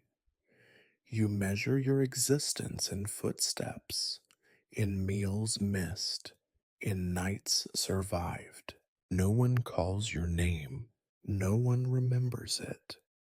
Even you sometimes forget what it was. And yet, in all this solitude, there is a grim freedom.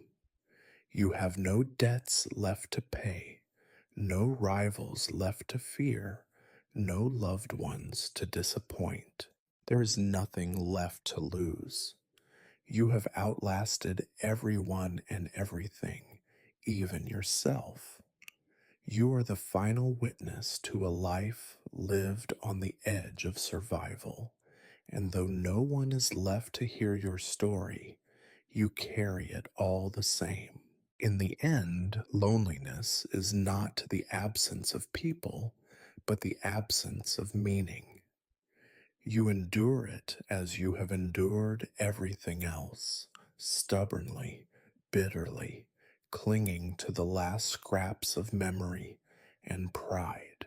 The city rolls on without you, and you move within it, silent, unseen, and, against all odds, still here. You feel it in your bones long before your mind admits it.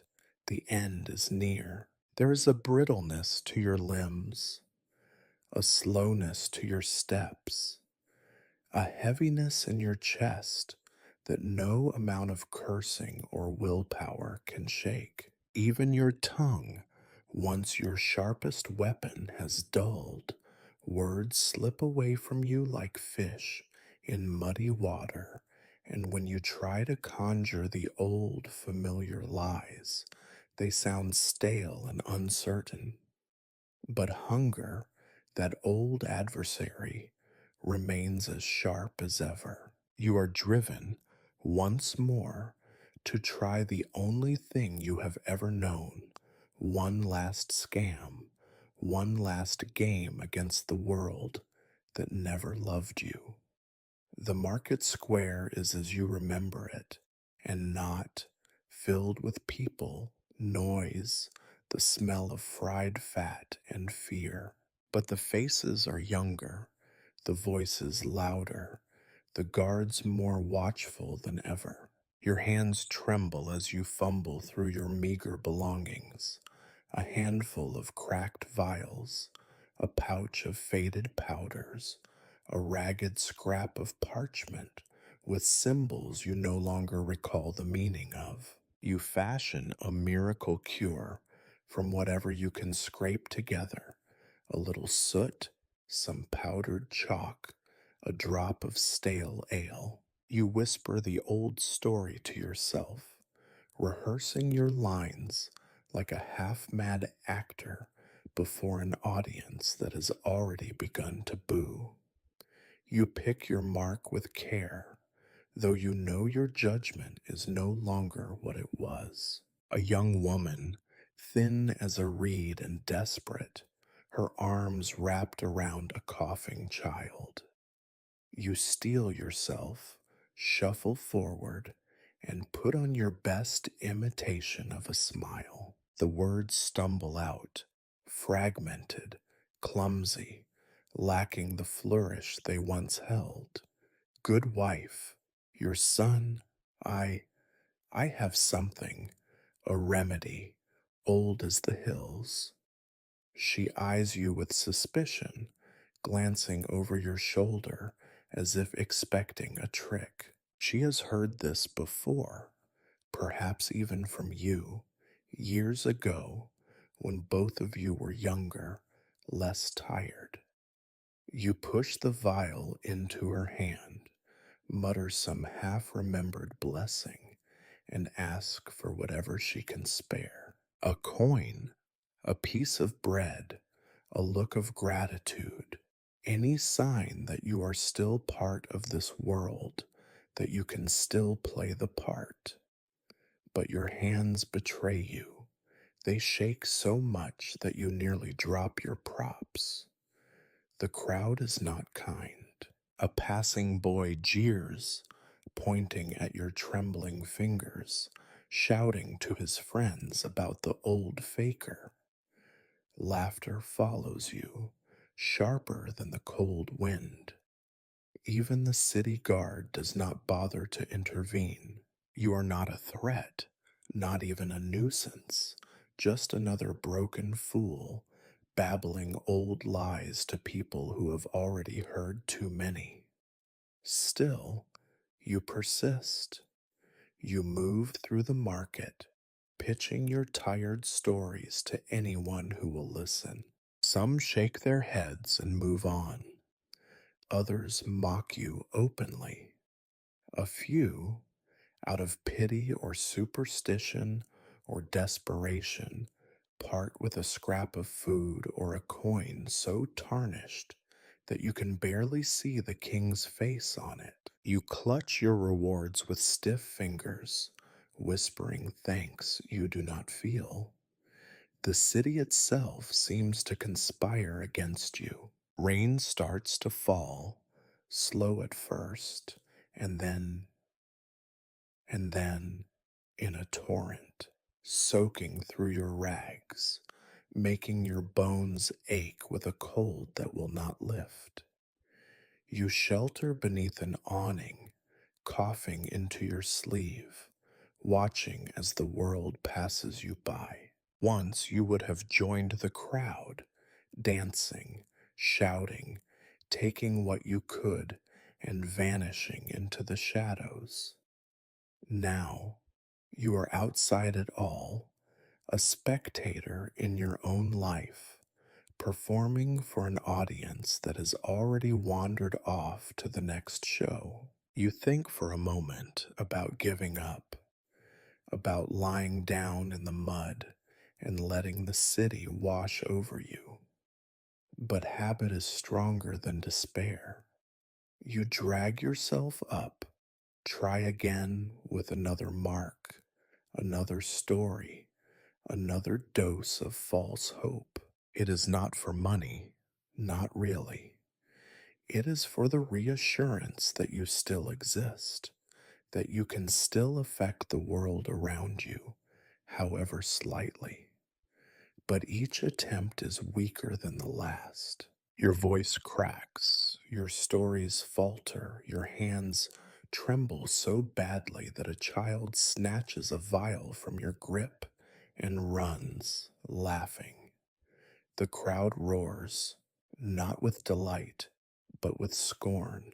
You feel yourself shrinking with each failure, smaller and smaller, until you are not sure you are visible at all. As dusk falls, you count your meager takings: a crust of bread, a copper coin, a withered apple. It is not enough, but you do not expect more. You sit beneath a crumbling wall, your back against the cold stone, and eat what you can. The bread is stale, the apple soft with rot. You chew slowly, each bite a victory over the darkness that threatens to swallow you. You close your eyes and imagine, just for a moment, that you are young again, that the city is bright and full of promise, that your next story will be the one that changes everything. But when you open your eyes, you are old, cold, alone, and the world has already moved on. You wonder, as you drift toward sleep, if this is the end of your story, or merely another act in the endless play of survival. Either way, you do what you have always done. You endure, and you wait for morning, ready to try again, if only one last time. There is a moment, perhaps you do not even notice it, lost in the endless gray drift of days, when your life narrows to a point so small it can barely be called living at all. Your world shrinks to a patch of muddy ground by a crumbling wall, a handful of rags, a crust of bread gone green with mold. You find yourself moving less, sleeping more, your limbs heavy and cold, no matter how you try to wrap them. The ache in your bones is constant now, a low, grinding pain that never quite fades. You cough until your chest rattles, until your ribs ache, until you wonder why you keep waking up at all. You used to wonder what the end would look like. Would it be sudden, a knife in the dark, a fall from a rooftop, a boot to the head from some rival or guard? Or would it be slow, the way the city kills most people, by wearing them down, grinding them to dust, feeding on them until there is nothing left? In the end, you realize it does not matter. The city does not care how you leave it. The stones will outlast your bones. Your absence will not change the pattern of the crowd for even a day. The truth is, when the end comes, it is quieter than you expected. The world continues, merchants hawk their wares, guards shout at children, the church bells ring. Nobody notices that you have not stood to beg, not muttered your broken pitches, not tried to sell miracle cures to the last few hopeful fools. Perhaps someone steps over you in the night, grumbling at the inconvenience of your presence.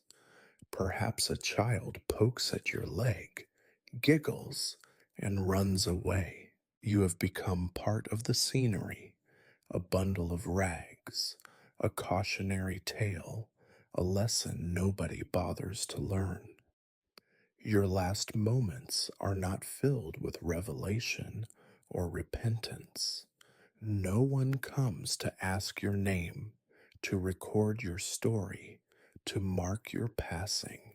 You slip in and out of fevered dreams, memories of laughter, of clever cons, of the thrill of being someone who mattered, if only for an instant, to a crowd or a mark. You see faces, some kind, some cruel, some blurred by time. Sometimes you mutter aloud, but there is no one left to listen. You imagine yourself as a child, running through the market with the sun on your back, hunger sharp, but hope sharper still. For a moment, you almost believe you could start again, be quicker, kinder, luckier. But the city does not offer second chances. The city does not even offer last words. When the final sleep comes, it is not dramatic. There are no tears, no gasps, no grand gestures. The cold slips into your bones, numbs your hands and feet, wraps itself around your heart. Your breathing slows, becomes shallow, and then, at last, stops. The city's sounds continue, indifferent and eternal. They find you eventually. Someone notices the smell, the stillness, the way you no longer move even to shoo away the rats. There is no ceremony, no prayer. A couple of men, grave diggers, or just those unlucky enough to draw the task, heave your body onto a cart and wheel it out to the common pit, the graveyard for the nameless and unwanted. You are tossed in among others like you, beggars, thieves, children who never learned to beg well enough to survive. Dirt covers you quickly, without a word. Your possessions, such as they are, disappear before your body is cold. A boy finds your knife. A woman scavenges your rags. A dog drags away your last useless shoe. Within a day, nothing remains to mark your existence.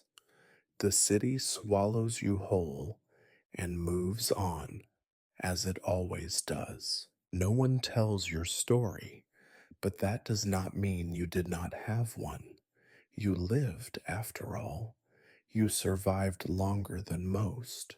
You sold hope and lies. You dodged the law. You watched the city's seasons change, outlasted rivals, buried friends, and learned to endure when endurance was all that was left. In the end, there is a kind of dignity in that, even if no one is left to witness it. You are not a hero, not a villain, not even a particularly memorable fraud. You are simply another life, scraped raw by the endless grind of hunger and fear, by the cruelty of others and the weight of your own choices. The city remembers none of this. The stones bear no marks, but somewhere in the great invisible ledger of lives lived and lost, your name is written, if only for a moment, before the ink fades. So the story ends as it must, not with justice or redemption, but with silence. The bells ring, the crowds surge, and you vanish into the dirt and darkness where all stories end. In the great, unremarked quiet, you are finally at rest, a footnote in a world too busy and too hungry to mourn.